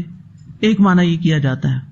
دوسرا یہ کیا جاتا ہے کہ یہ معنی نہیں ہے کیونکہ انہیں تو بہرحال زمین میں خلیفۃ فی الارض کا ٹائٹل ملا تھا اور انہوں نے تو زمین کو ہی بسانا تھا. یہاں تو ایک امتحان کے لیے بس بھیجے گئے تھے. تو یہاں مما کانا فیہ سے مراد وہ مقام اور مرتبہ ہے جو اللہ کے ہاں ان کا تھا. تو شیطان نے انہیں اس سے گرانا چاہا، یعنی اس مقام اور مرتبے سے گرایا. کون سے مقام اور مرتبے سے؟ جو عزت کا مقام اور مرتبہ آدم علیہ السلام کو ملا تھا. شیطان کو اسی سے تو ساری ضد تھی، اسی کا تو سارا غصہ تھا کہ یہ اللہ تعالیٰ کا پیارا کیسے ہو گیا اور اس کو اتنی نعمتیں کیوں مل گئی، یہ سب کچھ مجھے کیوں نہیں ملا. حسد یہی تو ہوتا ہے کہ کسی کی نعمت کو دیکھ کے جلنا اور اس بات کی تمنا کرنا. حسد میں یہ تمنا شامل ہوتی ہے کیا؟ اس کی زوال نعمت ہو جائے، اس سے یہ نعمت چھن جائے. اگر آدھی بات ہو صرف کہ کسی کی نعمت دیکھ کر یہ سوچنا، یہ تمنا کرنا کہ مجھے بھی مل جائے، یہ کتنی اچھی چیز ہے، تو یہ رشک ہوتا ہے، یہ جائز ہے. اور وَاسْأَلُوا اللَّهَ مِن فَضْلِهِ، اللہ سے اس کا فضل مانگو. اور شیطان نے تو آدم سے حسد کیا تھا اور اس نے چاہا تھا کہ آدم کو جو عزت اور رسپیکٹ اور اللہ کے ہاں جو ایک مقام ملا ہوا ہے میں اس سے اس کو گرا دوں. آج ہمارے لیے شیطان کیا چاہتا ہے کہ اللہ کی نگاہ میں اگر ہمارا کوئی مقام ہے، ہم اس کے پسندیدہ بندے ہیں، تو آپ کا کیا خیال ہے وہ آپ کو یوں ہی چھوڑ دے گا؟ وہ کتنے حربے اور کتنے ہیلے اختیار کرے گا کہ کسی طرح آپ کو وہاں سے پھسلائے. آپ آدھی سیڑھیاں چڑھ چکے ہیں، اللہ تک جانے کی منزلیں آدھی طے کر چکے ہیں، آدھی باقی ہیں کہ وہ بیچ میں آ کے آپ کے اندر ایسا عجب پیدا کرتا ہے اور یہ خیال ڈالتا ہے کہ تم نے بہت کچھ کر لیا، اب آگے اس سے زیادہ کی ضرورت نہیں ہے، اتنی مشقت مت کرو. لہذا آپ پھسل جاتے ہیں اور اوپر باقی جو چڑھنے والا ہے وہ رہ جاتا ہے. بڑے بڑے نیک لوگوں کو شیطان نے آ کے ایسے وسوسے ڈالے. کوئی قصہ یاد ہے؟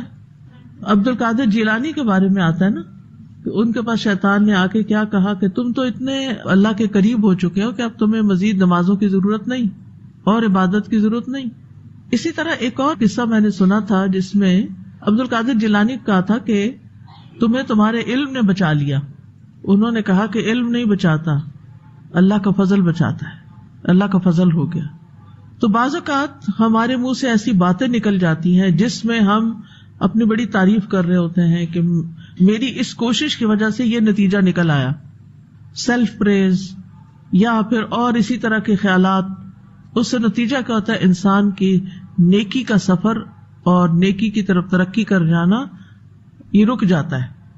بہت دفعہ ایسے ہم علماء کے واقعات پڑھتے ہیں کہ جس میں جب کوئی آ کے ان کی ایسی تعریف کرتا ہے یا کوئی ایسی بات کرتا ہے کہ جس میں غلو پایا جاتا ہے تو فوراً چوکنے ہو جاتے ہیں. اور ویسے بھی اہل ایمان کا شعار یہی ہے ان الذین اتقوا اذا مسهم طائف من الشیطان تذکروا فاذا هم مبصرون، کہ اہل ایمان جو ہوتے ہیں نا، جو تقوی اختیار کرتے ہیں، ان کا حال کیا ہوتا ہے؟ جب انہیں شیطان کی طرف سے کوئی خیال آتا ہے، طائف کا مطلب ہوتا ہے چکر لگانے والا، یعنی وہ خیال جو چکر لگائے، آئے جائے، تو وہ فوراً متنبہ ہو جاتے ہیں یہ تو شیطان کا وسوسہ ہے.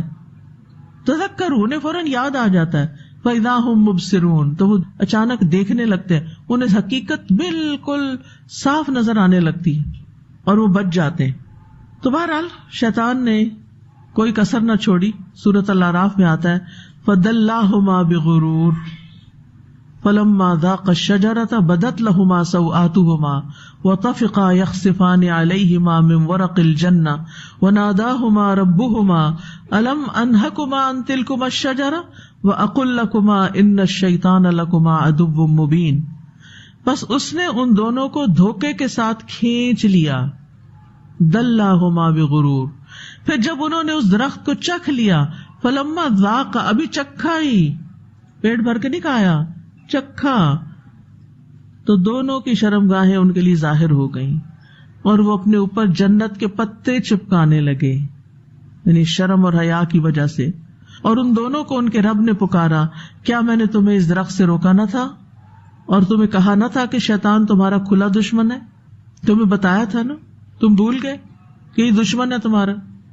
آج آپ دیکھیں ہم سب کا یہی حال ہے نا، ہمیں بہت سی چیزوں کے بارے میں پتا ہوتا ہے، یہ نقصان دہ ہے، یہ نقصان دہ، یہ نقصان دہ، 100 دفعہ سنا ہوتا ہے، لیکن پھر بھی کرتے وہی ہیں.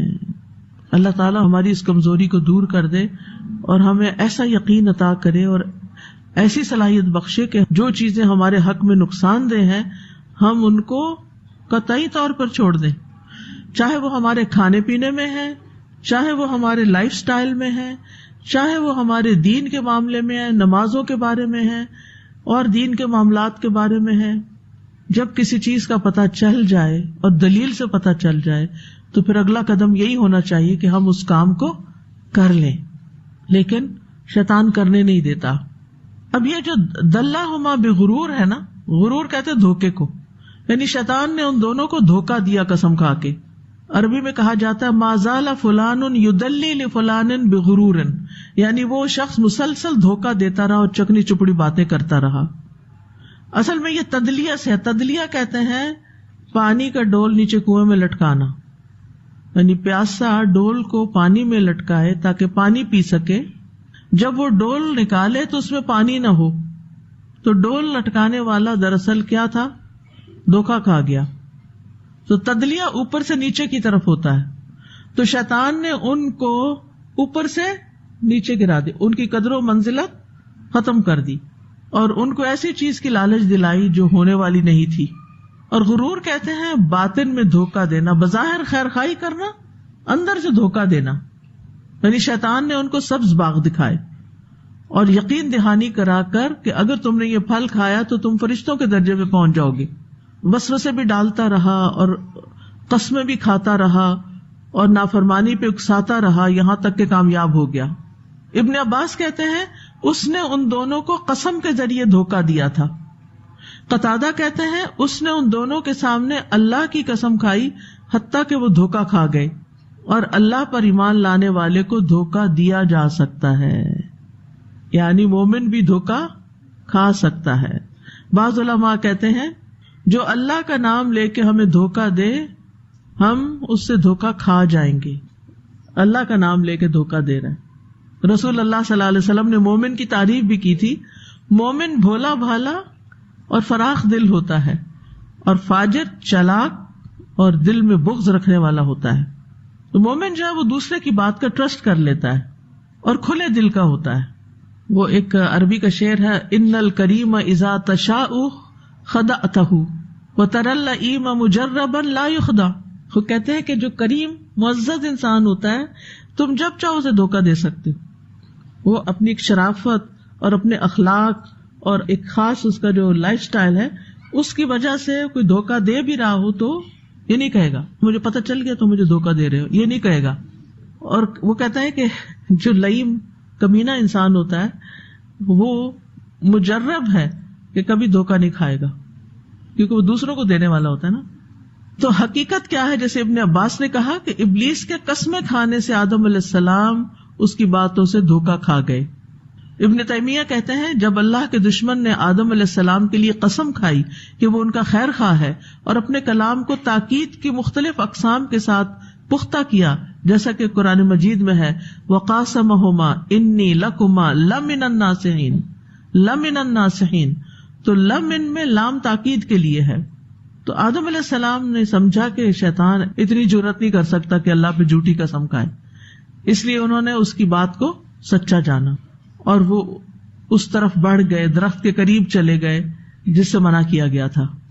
اسی طرح دلہما کا ایک معنی جسارت بھی ہے، جسارت کرنا. جسارت کا معنی پتہ ہے؟ ڈیئر کرنا، یعنی ان دونوں کو نافرمانی پر آمادہ کیا اور ان کے اندر وہ ہمت ڈال دی کہ ہاں کرو، یہاں تک کہ دونوں جنت سے نکل گئے، دونوں کا ستر کھل گیا. پہلے وہ چھپا ہوا تھا. اور آج بھی شیطان کیا چاہتا ہے کہ آپ پر کس طرح قابو پائے؟ آپ کا ستر کھول کے، آپ کی حیا پامال کر کے. کیونکہ انسان جب حیا نہیں کرتا تو وہ کچھ بھی کر سکتا.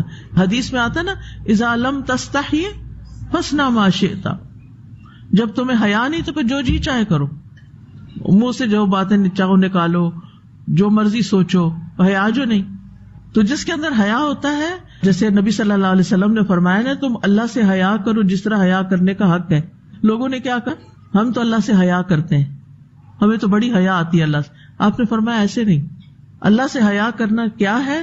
سر اور جو کچھ اس میں ہے، اور پیٹ اور جو کچھ اس میں ہے، اس کے بارے میں حیا کرو. یعنی ایسی باتیں نہ سوچو جو بے حیائی پر مشتمل ہو، جو جھوٹی ہو، بدگمانی پر مشتمل ہو، جو آپ بول کے کسی کو نہیں کہہ سکتے، ان کو سوچو بھی کم. اور دوسرا پیٹ میں ایک تو غذا جاتی ہے، یعنی حلال کھاؤ، طیب کھاؤ، اللہ سے حیا کرو. سبحان اللہ. یعنی ہم لوگوں سے حیا کر کے، تو بعض اوقات ایسا ہوتا ہے نا کہ ہمیں ڈاکٹر نے ایک چیز منع کی ہوتی ہے اور ہم دیکھتے ٹیبل پہ سب بیٹھے ہیں، اگر میں نے وہ اٹھائی تو کیا ہوگا؟ سب میرے پیچھے پڑ جائیں گے. تو ہم لوگوں سے حیا کر کے وہ نہیں اٹھاتے. مثلا جو ذرا ہیلدی لوگ ہوتے ہیں تو لوگوں کے سامنے وہ کم کھانا کھاتے ہیں. کیوں؟ لوگوں کی حیا سے. ہم لوگوں سے حیا کر لیتے ہیں لیکن غلط چیز کھاتے ہوئے یا کہتے ہوئے اللہ سے حیا نہیں کرتے، تو اللہ سے حیا کا حق ادا نہیں کرتے. اس حدیث کو کبھی سنا ہے آپ نے پہلے؟ حسن اخلاق میں نے کافی ڈیٹیل سے بتائی ہوئی، اللہ سے حیا کرو جیسے حیا کرنے کا حق ہے. تو لوگوں نے کہا ہم تو اللہ سے حیا کرتے ہیں. فرمایا نہیں، ایسے جو سر اور جو کچھ اس میں، یعنی خیالات اور پیٹ اور جو کچھ اس میں، اس کے بارے میں اللہ سے حیا کرو. یعنی کھاتے ہوئے کیا کھا رہے ہو، ہیلدی فوڈ کھا رہے ہو، جنک فوڈ کھا رہے ہو، اللہ سے حیا کرو. حلال کھا رہے ہو، حرام کھا رہے ہو، اللہ سے حیا کرو. اور پیٹ میں ایک دوسری چیز بھی ہے، یعنی سیکس کی خواہش، اس معاملے میں بھی اللہ سے حیا کرو، یعنی حرام کی طرف نہ جاؤ. تو خیالات تو کسی کو نہیں پتا ہوتے نا، خیالات تو اچانک آ جاتے ہیں، تو پھر ان کو لے کے بیٹھ نہ جاؤ بلکہ ان کو رفع دفع کرو. تو اس نے کیا کیا کہ انسان کے حیا پر ڈاکہ ڈالا، لباس اتروایا. آج دنیا میں بھی شیطان ایسے لوگوں کو اپنا اعلی کار بنائے ہوئے ہے جو اپنا لباس اتار رہے ہیں. یعنی لباس اتارنے کو وہ ترقی کی علامت سمجھتے ہیں، خوبصورتی کی علامت سمجھتے ہیں، کانفیڈنس کی علامت سمجھتے ہیں. تو شیطان کی چالوں میں سے ایک چال یہ بھی ہے کہ انسان کو بے عزت کرے، بے حیا کرے. لیکن انسان کی فطرت میں حیا نا، لہٰذا آدم علیہ السلام اور حوا علیہ السلام جو ہی ان کے جنت کے لباس ہوتے تھے تو اور تو کہیں سے کپڑے سلے ہوئے نہیں تھے پڑے کہ وہ جلدی سے پہن لیتے. اب انہوں نے جنت کے درختوں کے بڑے بڑے پتے لے کے اپنے جسم پہ چپکانے شروع کیے تاکہ ان کی حیا باقی رہے. اور اس کے لیے لفظ استعمال ہو یخصفان. خصف کہتے ہیں جوتے کی تہوں کو سلائی کر کے ایک دوسرے کے ساتھ چپکانا، یعنی نیچے لیئرز ہوتی ہیں نا پاؤں کے نیچے، ایک لیئر کے اوپر ایک لیئر، ایک اور لیئر، تو اس کے بعد پھر کیا کرتے، سلائی کرتے ہیں. یہ خصف ہوتا ہے، سواد کے ساتھ چپکانے کا فعل. یعنی ایک پتے کے اوپر دوسرا، اب پتہ نہیں ٹیپ تو کوئی تھی نہیں، کیسے انہوں نے کوئی ایسا اور پتا لائے ہوں گے جس میں کوئی گوند ہوگی، پھر اس سے چپکایا ہوگا، اللہ عالم۔ اچھا، بعض لوگ حیا نہیں رکھتے تو وہ اس طرح کی باتیں کرتے ہیں، تو پتے جب سوکھ گئے پھر انہوں نے کیا کیا؟ عجیب بات ہے نا، کیا ٹیسٹ ہے، کہاں تک سوچتے ہیں اور کیا سوچتے ہیں؟ یعنی آپ ضرور ننگا ہی دیکھنا چاہتے ہیں کسی کو، تو اور پتے نہیں تھے؟ پتے تو بہت تھے نا، جنت میں تو پتے ہی پتے ہیں۔ تو بہرحال اور کچھ نہ ملا تو فوری طور پر اپنے آپ کو چھپایا۔ اسی طرح صحابیات کے بارے میں آتا ہے، جب سورۃ نور نازل ہوئی تو انہوں نے کیا کیا؟ اگلے دن صبح فجر کی نماز پہ جانے سے پہلے انہوں نے چادریں اوڑھ لی۔ کہاں سے لی؟ جہاں سے ملی، جو بھی۔ وہ ایک صحابی کہتے ہیں میں رات کو اٹھا، چھت پہ گیا تو دیکھا گھروں میں چراغ جل رہے ہیں، تو پوچھا کہ یہ کیا ہو رہا ہے، آج لوگ سوئے نہیں؟ تو پتا چلا کہ خواتین صبح نماز کے لیے پہننے کی چادریں سی رہی ہیں اپنی چراغوں میں، کہ صبح نماز پہ جا سکے، کیونکہ اللہ تعالیٰ نے حکم دیا نا کہ یا ایھا النبی قل لازواجک و بناتک و نساء المؤمنین یدنین علیہن من جلابیبہن، کہ اے نبی اپنی بیویوں سے، اپنی بیٹیوں سے اور ساری مومن عورتوں سے کہہ دیجئے کہ اپنے اوپر چادر کا حصہ لٹکا لیں۔ تو اب آپ دیکھیے ان صحابیات نے ایک دن بھی نہیں گزارا، اگلے دن حکم مان لیا۔ ہم کہتے ہیں ہمیں ابھی ٹائم چاہیے، ہم سوچیں گے، ہم دیکھیں گے۔ ٹھیک ہے، سوچتے رہیے، پتہ نہیں سوچتے سوچتے بات کہاں تک جاتی۔ اصل میں صحابہ اور صحابیات کا جو ایمان تھا نا، وہ انہیں عمل کی طرف لے آتا تھا۔ ہماری مشکل یہ ہے کہ ہم ایمان پہ کم کام کرتے ہیں اور فوراً احکام بتانے لگتے ہیں۔ تو یہاں پر فوری طور پر انہوں نے اپنے آپ کو ڈھانپ لیا۔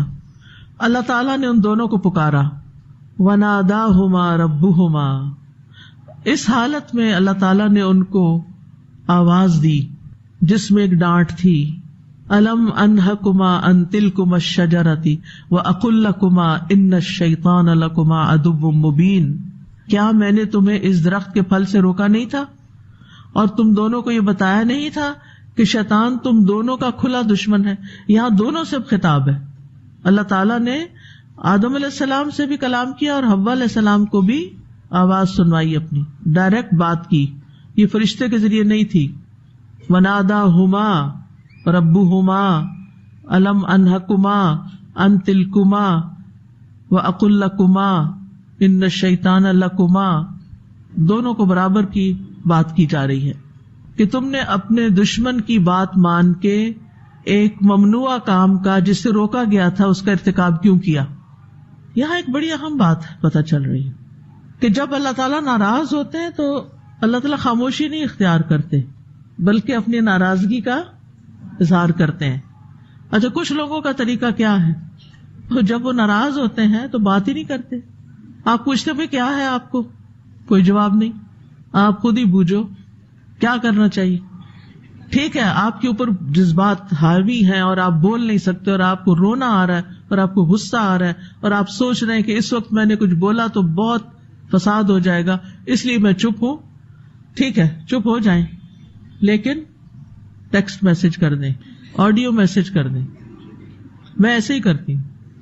اللہ نے اتنا آسانی کر دی ہے کہ آپ کو جو چیز اچھی نہیں لگ رہی، اپنے بچے میں اچھی نہیں لگ رہی، آپ کو پسند نہیں آ رہی، اور آپ کو وقت نہیں مل رہا، یا آپ سمجھتے ہیں کہ سامنے بات کی تو دوسرا ڈیفینسو موڈ میں آ جائے گا، بحث شروع ہو جائے گی، لیکن اپنے کنسرن کا اظہار جچے تلے نپے تلے لفظوں میں کر دینا چاہیے، نہ مبالغہ آرائی ہو اور نہ کم ہو، کہ آپ کو یہ نہیں کرنا چاہیے۔ تو اس سے کیا ہوگا، دوسرے شخص کو اپنی صفائی دینے کا موقع مل جائے گا اور معاملہ رفع دفع ہوگا، شیطان دور ہو جائے گا۔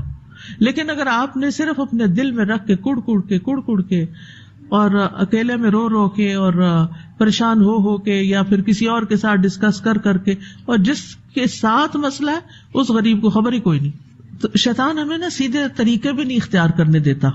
تو مسئلہ جہاں ہے اس سے براہ راست بات کریں کہ بھی آپ یہ کیا کر رہے ہیں، کیوں کر رہے ہیں، یہ مجھے واضح کریں، میں سمجھنا چاہتی ہوں، اور جینوئنلی سمجھیں اس کو۔ تو اللہ سبحانہ تعالیٰ تو بہرحال اللہ تعالیٰ ہی ہیں، وہ تو کچھ بھی کہہ سکتے ہیں، لیکن اللہ تعالیٰ نے جب دیکھا کہ ان سے خطا ہو گئی تو اب اللہ تعالیٰ نے ان کو سمجھایا سورۃ طٰہٰ میں آتا ہے فَأَكَلَا مِنْهَا فَبَدَتْ لَهُمَا سَوْآتُهُمَا وَطَفِقَا يَخْصِفَانِ عَلَيْهِمَا مِنْ وَرَقِ الْجَنَّةِ وَعَصَىٰ آدَمُ رَبَّهُ فَغَوَىٰ ثُمَّ اجْتَبَاهُ رَبُّهُ فَتَابَ عَلَيْهِ وَهَدَىٰ. تو دونوں نے اس ممنوع درخت کے پھل میں سے کھا لیا تو ان دونوں کے لیے ان کی شرمگاہیں ظاہر ہو گئیں اور وہ دونوں اپنے اوپر جنت کے پتے چپکانے لگے، اور آدم نے اپنے رب کی بات نہ مانی تو وہ بھٹک گیا، پھر اس کے رب نے اسے چن لیا، بس اس پر مہربان ہوا اور اس کی رہنمائی بھی کی. سبحان اللہ، یہ ہے ہمارا رب، پیارا رب، رحمان رب، کہ جو ہماری خطائیں معاف کر دیتا ہے، ہماری بھول چوک کو معاف کر دیتا ہے، اس کو معاف کرنا پسند ہے. شیطان ہمیشہ وسوسہ ڈالے گا، تم نے بڑے گناہ کر لیے، تمہاری معافی نہیں ہونی. اللہ سبحانہ وتعالیٰ سارے گناہ معاف کر دیتا ہے، اس لیے اس سے خوب خوب توبہ کریں. رمضان آنے والا ہے، بخشش کا مہینہ، یہ سحری کے وقت اٹھنا ہی اٹھنا ہے. وَبِالْأَسْحَارِ هُمْ يَسْتَغْفِرُونَ پہ عمل کر سکتے ہیں آپ، کیونکہ جتنی بھی ہم نے زندگی گزاری لا علمی میں، جہالت میں، غلط کاموں میں، اللہ کی ناراضگی کے کاموں میں، ان سب پہ سوچ سوچ کے توبہ کریں اور اللہ تعالیٰ معاف کر دے گا انشاءاللہ. اس سے آپ ہلکے ہو جائیں گے. تو اس سے بھی پتہ چل رہا فَأَكَلَا مِنْهَا، دونوں نے مل کے درخت کا پھل کھایا تھا، یعنی اس کی نسبت دونوں کی طرف کی گئی ہے. دَلَّاهُمَا بِغُرُورٍ ذَاقَ الشَّجَرَ أَكَلَا مِنْهَا. اب یہاں ذائقہ کے علاوہ عقل کا بھی بات آ رہی ہے، چکھا اور پھر کھا بھی گیا، اندر چلا گیا. تو ایک جگہ فوسوس الیہ الشیطان آ رہا ہے اور دوسری جگہ فوسوس لہم الشیطان ہے، یعنی ایک کو کیا پھر دوسرے کو بھی کیا. ابتدا اگر آدم علیہ السلام سے کی تو حوا علیہ السلام کو بھی نہیں چھوڑا، لہذا شیطان مردوں کو بھی پھسلاتا ہے اور عورتوں کو بھی. اور یہ جو بات عوام میں مشہور ہو گئی ہے کہ شیطان نے پہلے حوا کو پھسلایا پھر ان کے ذریعے آدم کو قابو کیا، یہ انتہائی غلط بات ہے، بالکل لغو ہے، اسرائیلیات سے ماخوذ ہے. اب یہاں ایک حدیث بھی آتی صحیح مسلم کی، جس کی وجہ سے کچھ لوگ ذرا اشکال کا شکار ہو گئے، اس کی بھی وضاحت کرتی جاؤں. ابو ہریرہ رضی اللہ عنہ کہتے، صحیح بخاری کی یہ حدیث ہے، مسلم میں بھی آتی ہے، رسول اللہ صلی اللہ علیہ وسلم نے فرمایا اگر بنی اسرائیل نہ ہوتے تو گوشت کبھی خراب نہ ہوتا، اور اگر حوا نہ ہوتی تو کوئی عورت اپنے خاوند کی خیانت نہ کرتی. اب سوال یہ پیدا ہوتا ہے کہ وہ کیا خیانت تھی؟ کیا انہوں نے پہلے پھل کھا لیا تھا اور انہوں نے آدم علیہ السلام کو انکریج کیا کہ آپ بھی کھا لیں؟ نہیں، ایسا نہیں تھا، کھایا دونوں نے اکٹھا ہی تھا. اس کے جواب علماء یہ دیتے ہیں کہ حوا علیہ السلام نے درخت کا پھل کھانے میں آدم علیہ السلام کی خیرخواہی نہیں کی، انہیں روکا نہیں بلکہ ساتھ خود بھی کھا لیا. ٹھیک ہے، وسوسہ ڈالا آدم علیہ السلام کو، انہوں نے پہل کی، انہوں نے بھی ساتھ دیا. کیا سبق ملتا ہے؟ شوہر کی اطاعت کس چیز میں ہے؟ صرف معروف میں ہے، اللہ کی اطاعت میں ہے. اور اگر شوہر کوئی غلط کام کر رہا ہو تو کیا کرنا چاہیے؟ چھوڑ دینا چاہیے، جائے جو مرضی کرے. نہیں، یہ محبت کے رشتے ہیں، یہ اللہ نے جوڑے ہیں. اگر شوہر کوئی ایسا کام کر رہا ہے جو اس کی آخرت کے لیے نقصان دہ ہے، دنیا کے لیے بھی نقصان دہ ہے، تو پھر کیا کرنا چاہیے؟ سمجھانا چاہیے، منع کرنا چاہیے. مثلا حرام کمائی کرتا ہے، مثلاً کوئی اور غلط عادت ہے اس میں، چھوڑ نہیں دینا چاہیے. یہی تو یہاں کہا جا رہا ہے. اگر حوا خیانت نہ کرتی، کیا خیانت تھی کہ انہوں نے سمجھایا نہیں کہ یہ تو ہمیں منع کیا گیا تھا، یہ نہیں کہا ہم نے، بلکہ خود بھی ساتھ دے دیا. خواتین عام طور پہ یہ کرتی ہیں نا، میرے ہسبینڈ کر رہے ہیں تو میں نے کر لیا تو کیا ہوا، وہ بھی تو کرتے ہیں، آپ بھی تو کرتے ہیں، وہ کرتے ہیں اس لیے میں کرتی ہوں. نہیں بھائی، ایسے نہیں کرنا.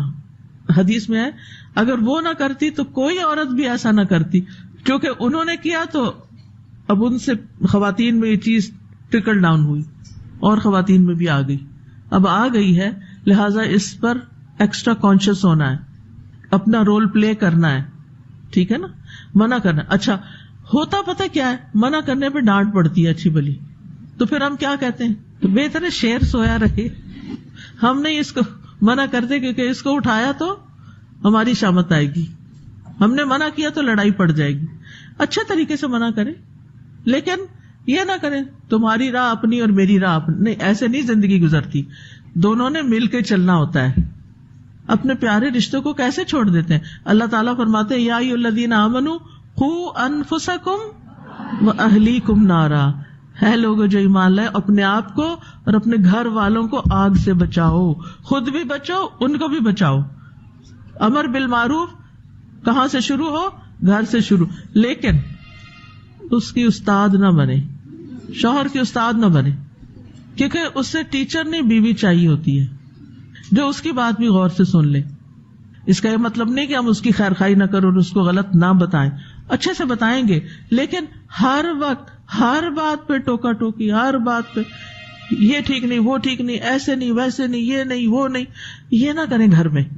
اس لیے چھوٹی چھوٹی باتوں کو جو آپ کو پسند نہیں اور ویسے غلط نہیں، یعنی وہ حرام حلال میں نہیں آتی، مثلاً وہ کھانا کھاتے ہوئے منہ سے آواز نکالتا ہے مثلاً، اب اس میں کوئی حلال حرام کا مسئلہ تو نہیں نا، ٹھیک ہے، آپ ایک آدھ دفعہ اچھے سے بتا سکتے ہیں چائے سڑکار کر کے نہ پیئیں، خاموشی سے پیئیں، لیکن اب وہ بچپن کی عادت پڑی ہوئی ہے، اب آپ روز تو نہیں نا اس کے پیچھے پڑیں گے، ہر روز یہی بات کر رہے ہیں، ہر روز یہی بات کر رہے، لڑائی، کیا بیٹھ کے اکٹھے چائے بھی نہیں پی سکتے؟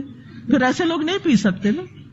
ان چیزوں کو ٹالریٹ کر جائیں جس میں حلال حرام کی بات نہیں، تاکہ آپ کی ساری قوت سیوڈ ہو کسی بڑے کام کے لیے۔ اگر ہر چیز میں اپنی طاقت لگا دیں گی نا تو آپ کے پاس طاقت نہیں بچنی بڑے شر کا مقابلہ کرنے کے لیے، تو اس کے لیے سیو ہو، چاہے بچے ہوں، چاہے شوہر ہو، چاہے کہیں بھی ہو، بہت سی چیزوں کو اگنور کر دیں، آنکھیں بند کر لیں جیسے آپ کو پتہ ہی نہ ہو، لیکن جہاں حلال حرام کا مسئلہ وہاں فرملی ضرور بات کریں۔ بہرحال خلاصہ یہ ہے کہ اللہ کی توفیق کے بغیر انسان گناہ اور غلطی سے نہیں بچ سکتا۔ اللہ تعالیٰ نے آدم کو اپنے ہاتھ سے بنایا، فرشتوں سے سجدہ کرایا، کمال عقل بخشی، علم دیا، جنت کی ہر نعمت دی، صاف لفظوں میں انسٹرکشنز دی، دشمن کی بات ماننے پر تنبیہ بھی کی کہ اگر مانی تو پھر کیا ہوگا۔ اتنی عنایتوں کے ساتھ صرف ایک نہ تھی، ایک کام نہیں کرنا، باقی سب ٹھیک ہے، ایک نہیں کرنا، لیکن اس کے باوجود کیا ہوا؟ ہو گیا، تقدیر کا حصہ بھی تو تھا، ہو گیا۔ اب کیا ہے؟ اب ہو گیا تو اس کے بعد کیا کرنا ہے؟ وَقُلْنَا اهْبِطُوا بَعْضُكُمْ لِبَعْضٍ عَدُوٌّ، ہم نے کہا اتر جاؤ یہاں سے، اب تم میں سے بعض کے دشمن ہو۔ کون کس کا دشمن؟ آدم اور ابلیس اور ان کی اولاد ایک دوسرے کے دشمن ہیں۔ بَعْضُكُمْ لِبَعْضٍ عَدُوٌّ، وہ ہمارے دشمن، ہم ان کے دشمن۔ اس دشمنی کے ساتھ ہم زمین پہ اترے ہوئے ہیں۔ اولاد آدم بھی آپس میں ایک دوسرے کے دشمن ہیں، جیسے آدم کے 2 بیٹوں کا قصہ آئے گا آگے، اور وَيَسْفِكُ الدِّمَاء بھی ہے، انسانوں کی بھی آپس میں دشمنیاں ہیں۔ یعنی زمین پر انسان کے لیے جو بہت بڑا چیلنج ہے وہ دشمنی کا ہے، حتیٰ کہ گھر کے اندر دشمن ہے۔ سورۃ التغابن میں آتا ہے یا ایھا الذین آمنوا ان من ازواجکم واولادکم عدوا لکم فاحذروہم، اے لوگو جو ایمان لائے ہو، بے شک تمہارے ازواج اور تمہاری اولاد میں سے بعض دشمن ہیں، ان سے محتاط رہو۔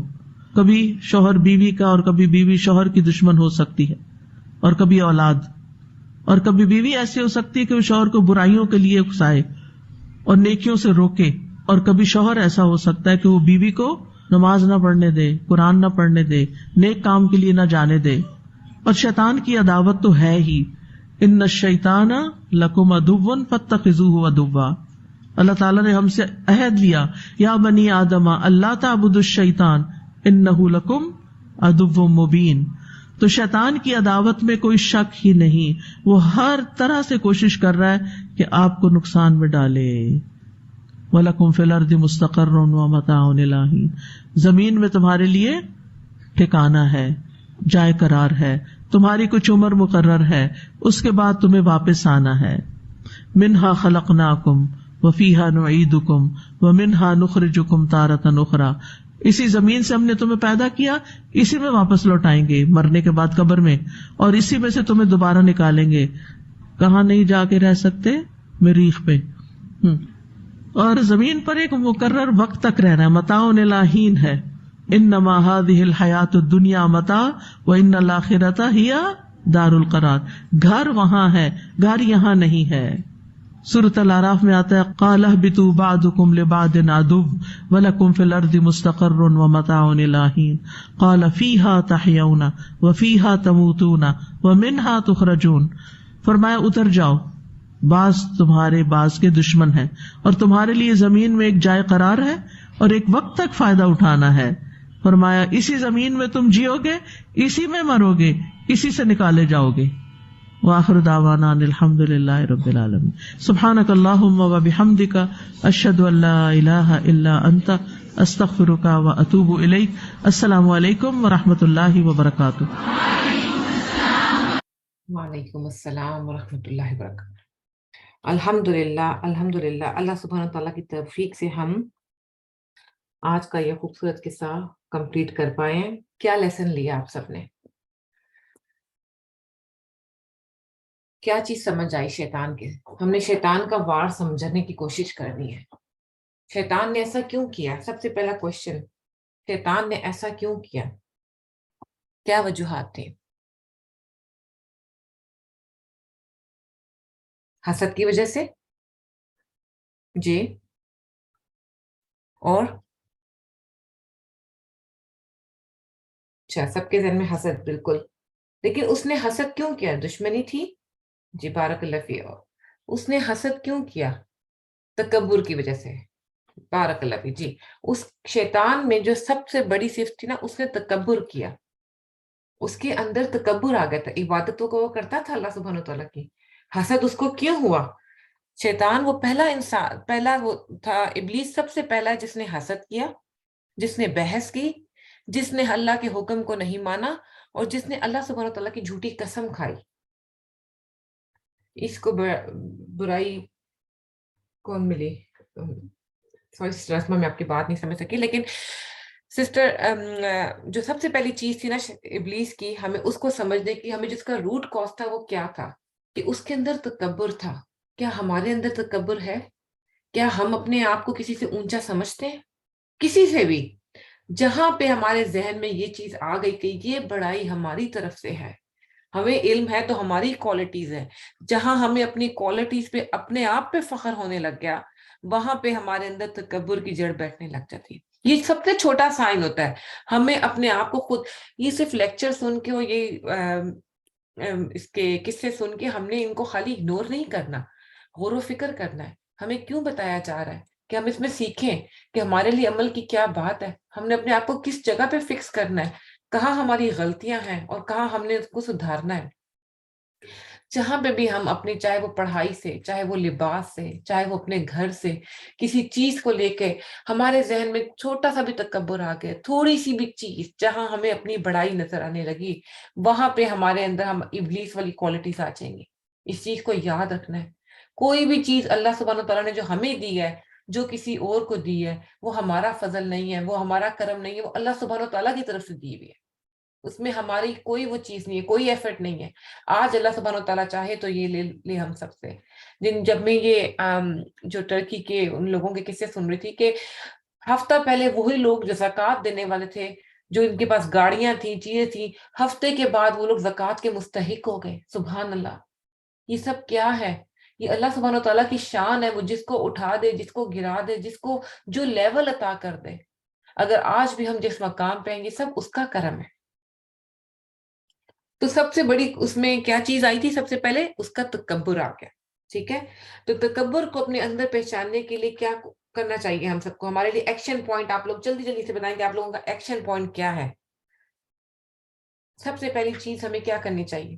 آپ کو پتا ہے ایک میجک ورڈ ہے جس کو کہنے سے ہمیں لگتا ہے کہ ہم تو کچھ بھی نہیں ہیں. دعا، بالکل، استغفر اللہ.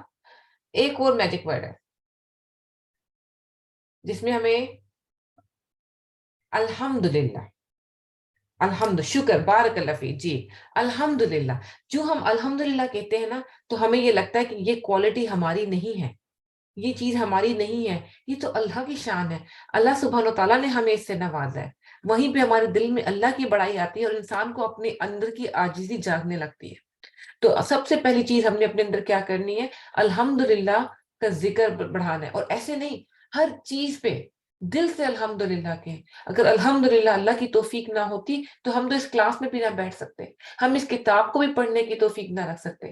آج ہم پڑھ رہے ہیں، آج ہم یہ سن رہے ہیں، آج ہم اس چیز پہ غور و فکر کر رہے ہیں، آج ہمیں اپنی اوقات، اپنی پہچان نظر آ رہی ہے کہ ہم تو کچھ بھی نہیں ہے اللہ کے آگے. تو اس پہ بھی الحمدللہ، کیونکہ یہ ہمارا ایفرٹ نہیں ہے، یہ اللہ سبحانہ تعالیٰ کا ایفرٹ ہے.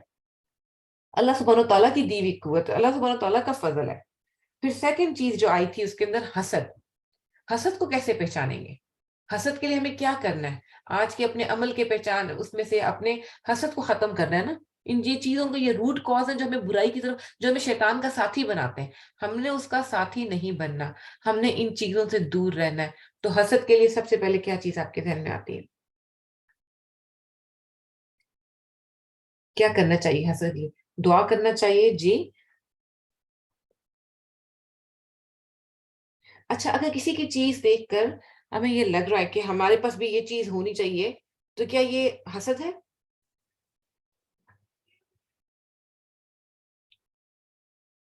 نہیں، بارک اللہ فی، رش کرنا جائز ہے، لیکن جہاں ہم نے یہ سوچا کہ اس سے چھن کر ہمیں مل جائے،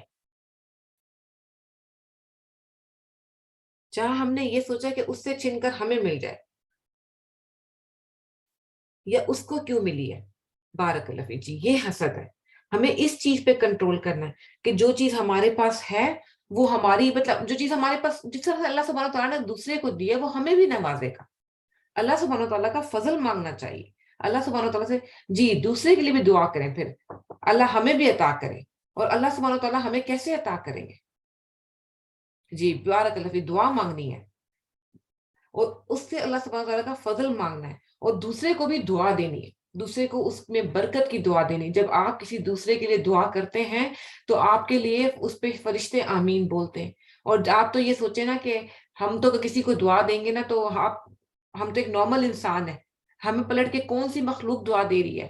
ہمیں فرشتے دعا دے رہے ہیں، جو ہمیں فرشتے ہمارے لیے کر رہے ہیں۔ تو ہم ایک نارمل بندہ ہو کے ہم اگلے کے لیے دعا کریں، بدلے میں ہمیں فرشتوں سے دعا مل رہی ہے اور اللہ سبحانہ تعالیٰ کی خوشنودی مل رہی ہے۔ تو ہمیں حسد سے بچنے کے لیے دوسرے کے لیے دعا کرنی ہے اور اپنے لیے چیزوں کو اللہ سبحانہ تعالیٰ سے مانگنا ہے، کیونکہ اللہ سبحانہ تعالیٰ کو جو اس کو دے سکتا ہے وہ ہمیں بھی دے سکتا ہے، ٹھیک ہے۔ اور ایک اس میں جو سب سے بڑی بات اب کے لیے ہمارا جو آج سارا لیسن جس چیز پہ مبنی تھا وہ تھا لباس۔ ہمیں لباس سے لے کے آپ کے ذہن میں کیا چیز آتی ہے؟ آپ لوگ جلدی سے مجھے بتائیں کہ لباس کو لے کے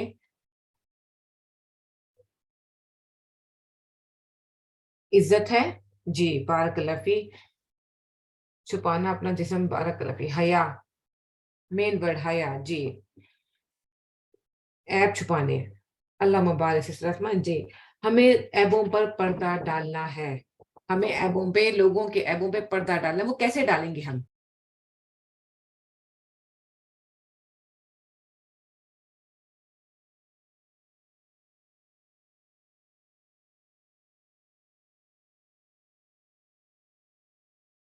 سوری میرا بھائی، نہیں بتانے، بالکل درگزر کر کے، معاف کر کے، اللہ سے حیا کر کے، لباس ایک دوسرے کی مسٹیک کو اگنور کر کے، بارک اللہ۔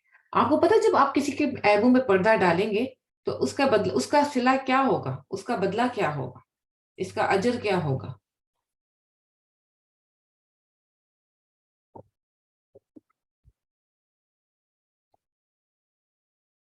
اللہ ہماری مسٹیک میں پردہ ڈالے گا، بارک اللہ فی، جی اللہ تعالیٰ، اللہ دیکھیں ہمیں زیادہ ضرورت ہے کہ ہمیں تو ہمارے اندر تو بہت عیب ہے، اگر ہمیں تو زیادہ ضرورت ہے کہ ہم نہ کسی کے عیب بتائیں، یہ تو یہ کسی کے لیے نہیں کر رہے، ہم دوسرے کے عیبوں پہ پردہ ڈال کے ہم اس کو فیور نہیں کر رہے، بیسیکلی ہم اپنے آپ کو فیور کر رہے ہیں۔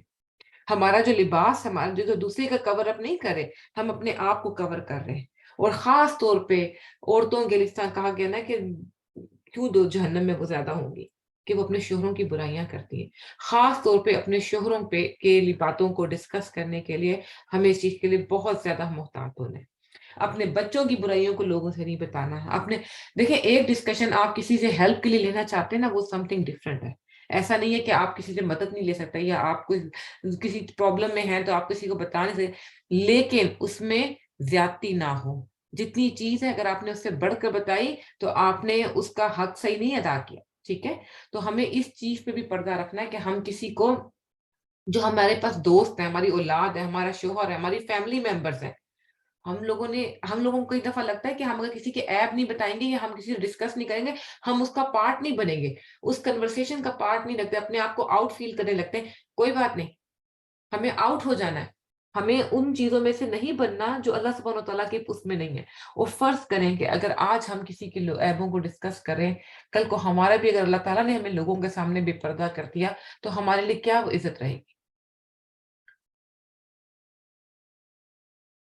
جی. اور سب سے بڑی چیز ہے لباس. ہمیں اپنے لباس کے معاملے میں محتاط رہنا ہے. کل کے میں کسی لیکچر میں سن رہی تھی، انہوں نے کہا تھا کہ زنا کے قریب نہ جانا. تو قریب جانے سے انہوں نے مجھے اتنے سارے پوائنٹس دیے کہ قریب جانا کیا ہوتا ہے، قریب جانے کی ایفرٹس کیا ہوتے ہیں. اور سب سے مین چیز آپ کی جو شروع ہوتا ہے نا، وہ آپ کی سوچ سے شروع ہوتا ہے، آپ کی اکیلے آپ کی تنہائیوں سے شروع ہوتا ہے. جتنی کلیئر اور جتنی کلین آپ کی تنہائیاں ہوں گی نا، جب آپ کو کوئی بھی نہیں دیکھ رہا ہوگا، وہی سوچیں آپ کے عمل میں آتی ہیں، پھر وہی آپ کے الفاظ بھی بنتے ہیں، آپ کے عمل میں بھی آتی ہیں، اور وہی چیزیں آپ کی لائف بن جاتی ہے. پھر وہ انسان لباس جب پہننے لگتا ہے نا، تو وہی جس طرح میں نے کلاس کے ہم نے اپنے شروع میں کہا تھا کہ لائک آپ نے یہ سوچنا ہے کہ کیا اللہ تعالیٰ اس سے خوش ہوں گے یا ناراض ہوں گے. ہم نے اپنی پسند نہیں دیکھنی. ہم یہاں پہ بھیجے گئے ہیں اللہ سبحانہ تعالیٰ کی مرضی سے زندگی گزارنے کے لیے. جتنا آپ اللہ سبحانہ تعالیٰ کو خوش کرنے کی ایفرٹ کریں گے، وہ آپ کو اس سے زیادہ خوش کر دے گا، آپ کی زندگی میں سکون دے گا. کئی دفعہ ہمیں لگتا ہے کہ وہ خوشی پیسوں میں آتی ہے یا وہ خوشی چیزوں میں آتی ہے. بالکل بھی نہیں. وہ صرف خوشی جو انسان کے اندر کا اطمینان ہوتا ہے نا، وہ اس میں ہوتی ہے. جو پرسکون ہوتا ہے نا انسان، اس کے اندر سے سکینت ہوتی ہے. آج کے لوگوں کو آپ دیکھ لیں، لوگوں کے پاس سب کچھ ہے، پیسہ بھی ہے، چیزیں بھی ہے، پھر وہ کیوں اینٹی ڈپریشن پہ جاتے ہیں؟ پھر وہ کیوں ڈپریشن کا شکار ہے؟ کیونکہ اندر وہ اطمینان نہیں ہے، وہ سکون نہیں ہے. وہ سکون کیسے ملے گا؟ وہ کیسے حاصل ہوگا؟ اللہ کو خوش کرنے سے. جتنا آپ اللہ کی محبت میں اپنے آپ کو جوڑیں گے نا، آپ کے اندر کا وہ سکون بڑھ جائے گا. جتنی زندگی آپ اللہ کی مرضی سے گزارنا چاہیں گے نا، اتنی ہی زندگی میں آپ کی خوشی آئے گی، کیونکہ آسانی آئے گی. پھر آپ کے اندر دنیا سے ایک بے مروتی آ جائے گی، غنا آ جائے گا. پھر آپ کو یہ فرق نہیں پڑے گا کہ کوئی آپ سے ناراض ہوتا ہے، یا کیونکہ آپ کو لگتا ہے کہ دنیا کی اگر کسی کے پاس کسی کی جگہ کا کنگڈم کے کنگ کا ساتھ ہو تو کیسا لگتا ہے؟ وہ کنگ کا ساتھ کتنا آپ کو پتا ہو کہ آپ کا دوست بڑا طاقتور ہے. یا جیسے آپ پاکستان میں دیکھ رہے ہیں یا کہیں اور آپ دیکھتے ہیں نا کہ کسی پولیٹیشین سے دوستی ہوتی ہے، یا کسی بڑے ہائی فائی بندے سے دوستی ہوتی ہے، وہ بڑا پرسکون ہوتا ہے کہ جی مجھے بچا لے گا. ہم یہ سوچیں کہ اگر ہمیں اللہ کی دوستی مل گئی تو ہمارے اندر پھر ہمیں تو اور تو کسی کا فکر ہی نہیں ہے نا. جب ابراہیم علیہ السلام کو تھے، وہ صرف ایک اکیلے مسلم تھے، ایک اکیلے مسلم. کیا چیز تھی کہ آج مسلم امت اتنی ان کے ساتھ ہے؟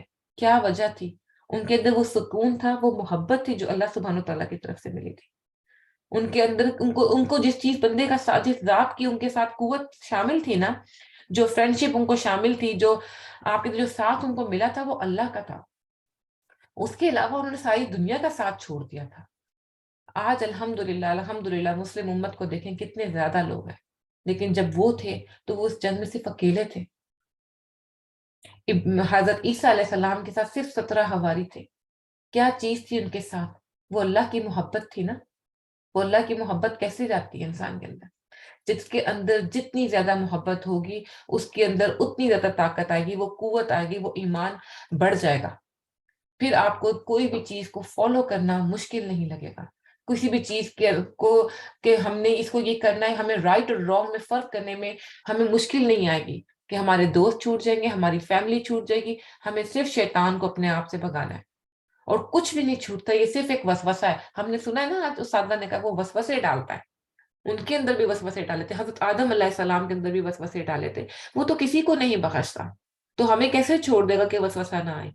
یہ تو ہمارے اندر کی قوت ہونی ہے کہ ہم نے اس کو کتنا قریب کرنا ہے اپنے، اور کتنا دور کرنا ہے. اس کو اپنے پاس بھٹکنے بھی نہیں دینا، کیونکہ جہاں آ کے اس کو اگر ہم نے بھٹکنے دیا تو اس نے ہمارے ایمان پہ وار کرنا ہے، جس سے ہم نے اپنے آپ کو بچانا ہے.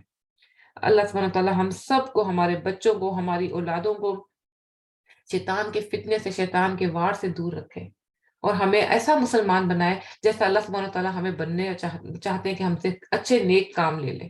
اور جو کام اور جو برائیاں اور جو غلط کام ہم سے نہیں چھوٹ رہے، اللہ سبحانہ تعالیٰ سے اس میں دعا کریں، اس کی مدد مانگیں. انشاءاللہ تعالیٰ وہ ضرور چھوٹ جائیں گے. کیونکہ جو اللہ سبحانہ تعالیٰ سے کی محبت مانگتا ہے، جو اس کی طرف جاتا ہے، اللہ سبحانہ تعالیٰ اس کو کبھی مایوس نہیں کرتے، اس کو ضرور ساتھ رکھتے ہیں اپنے.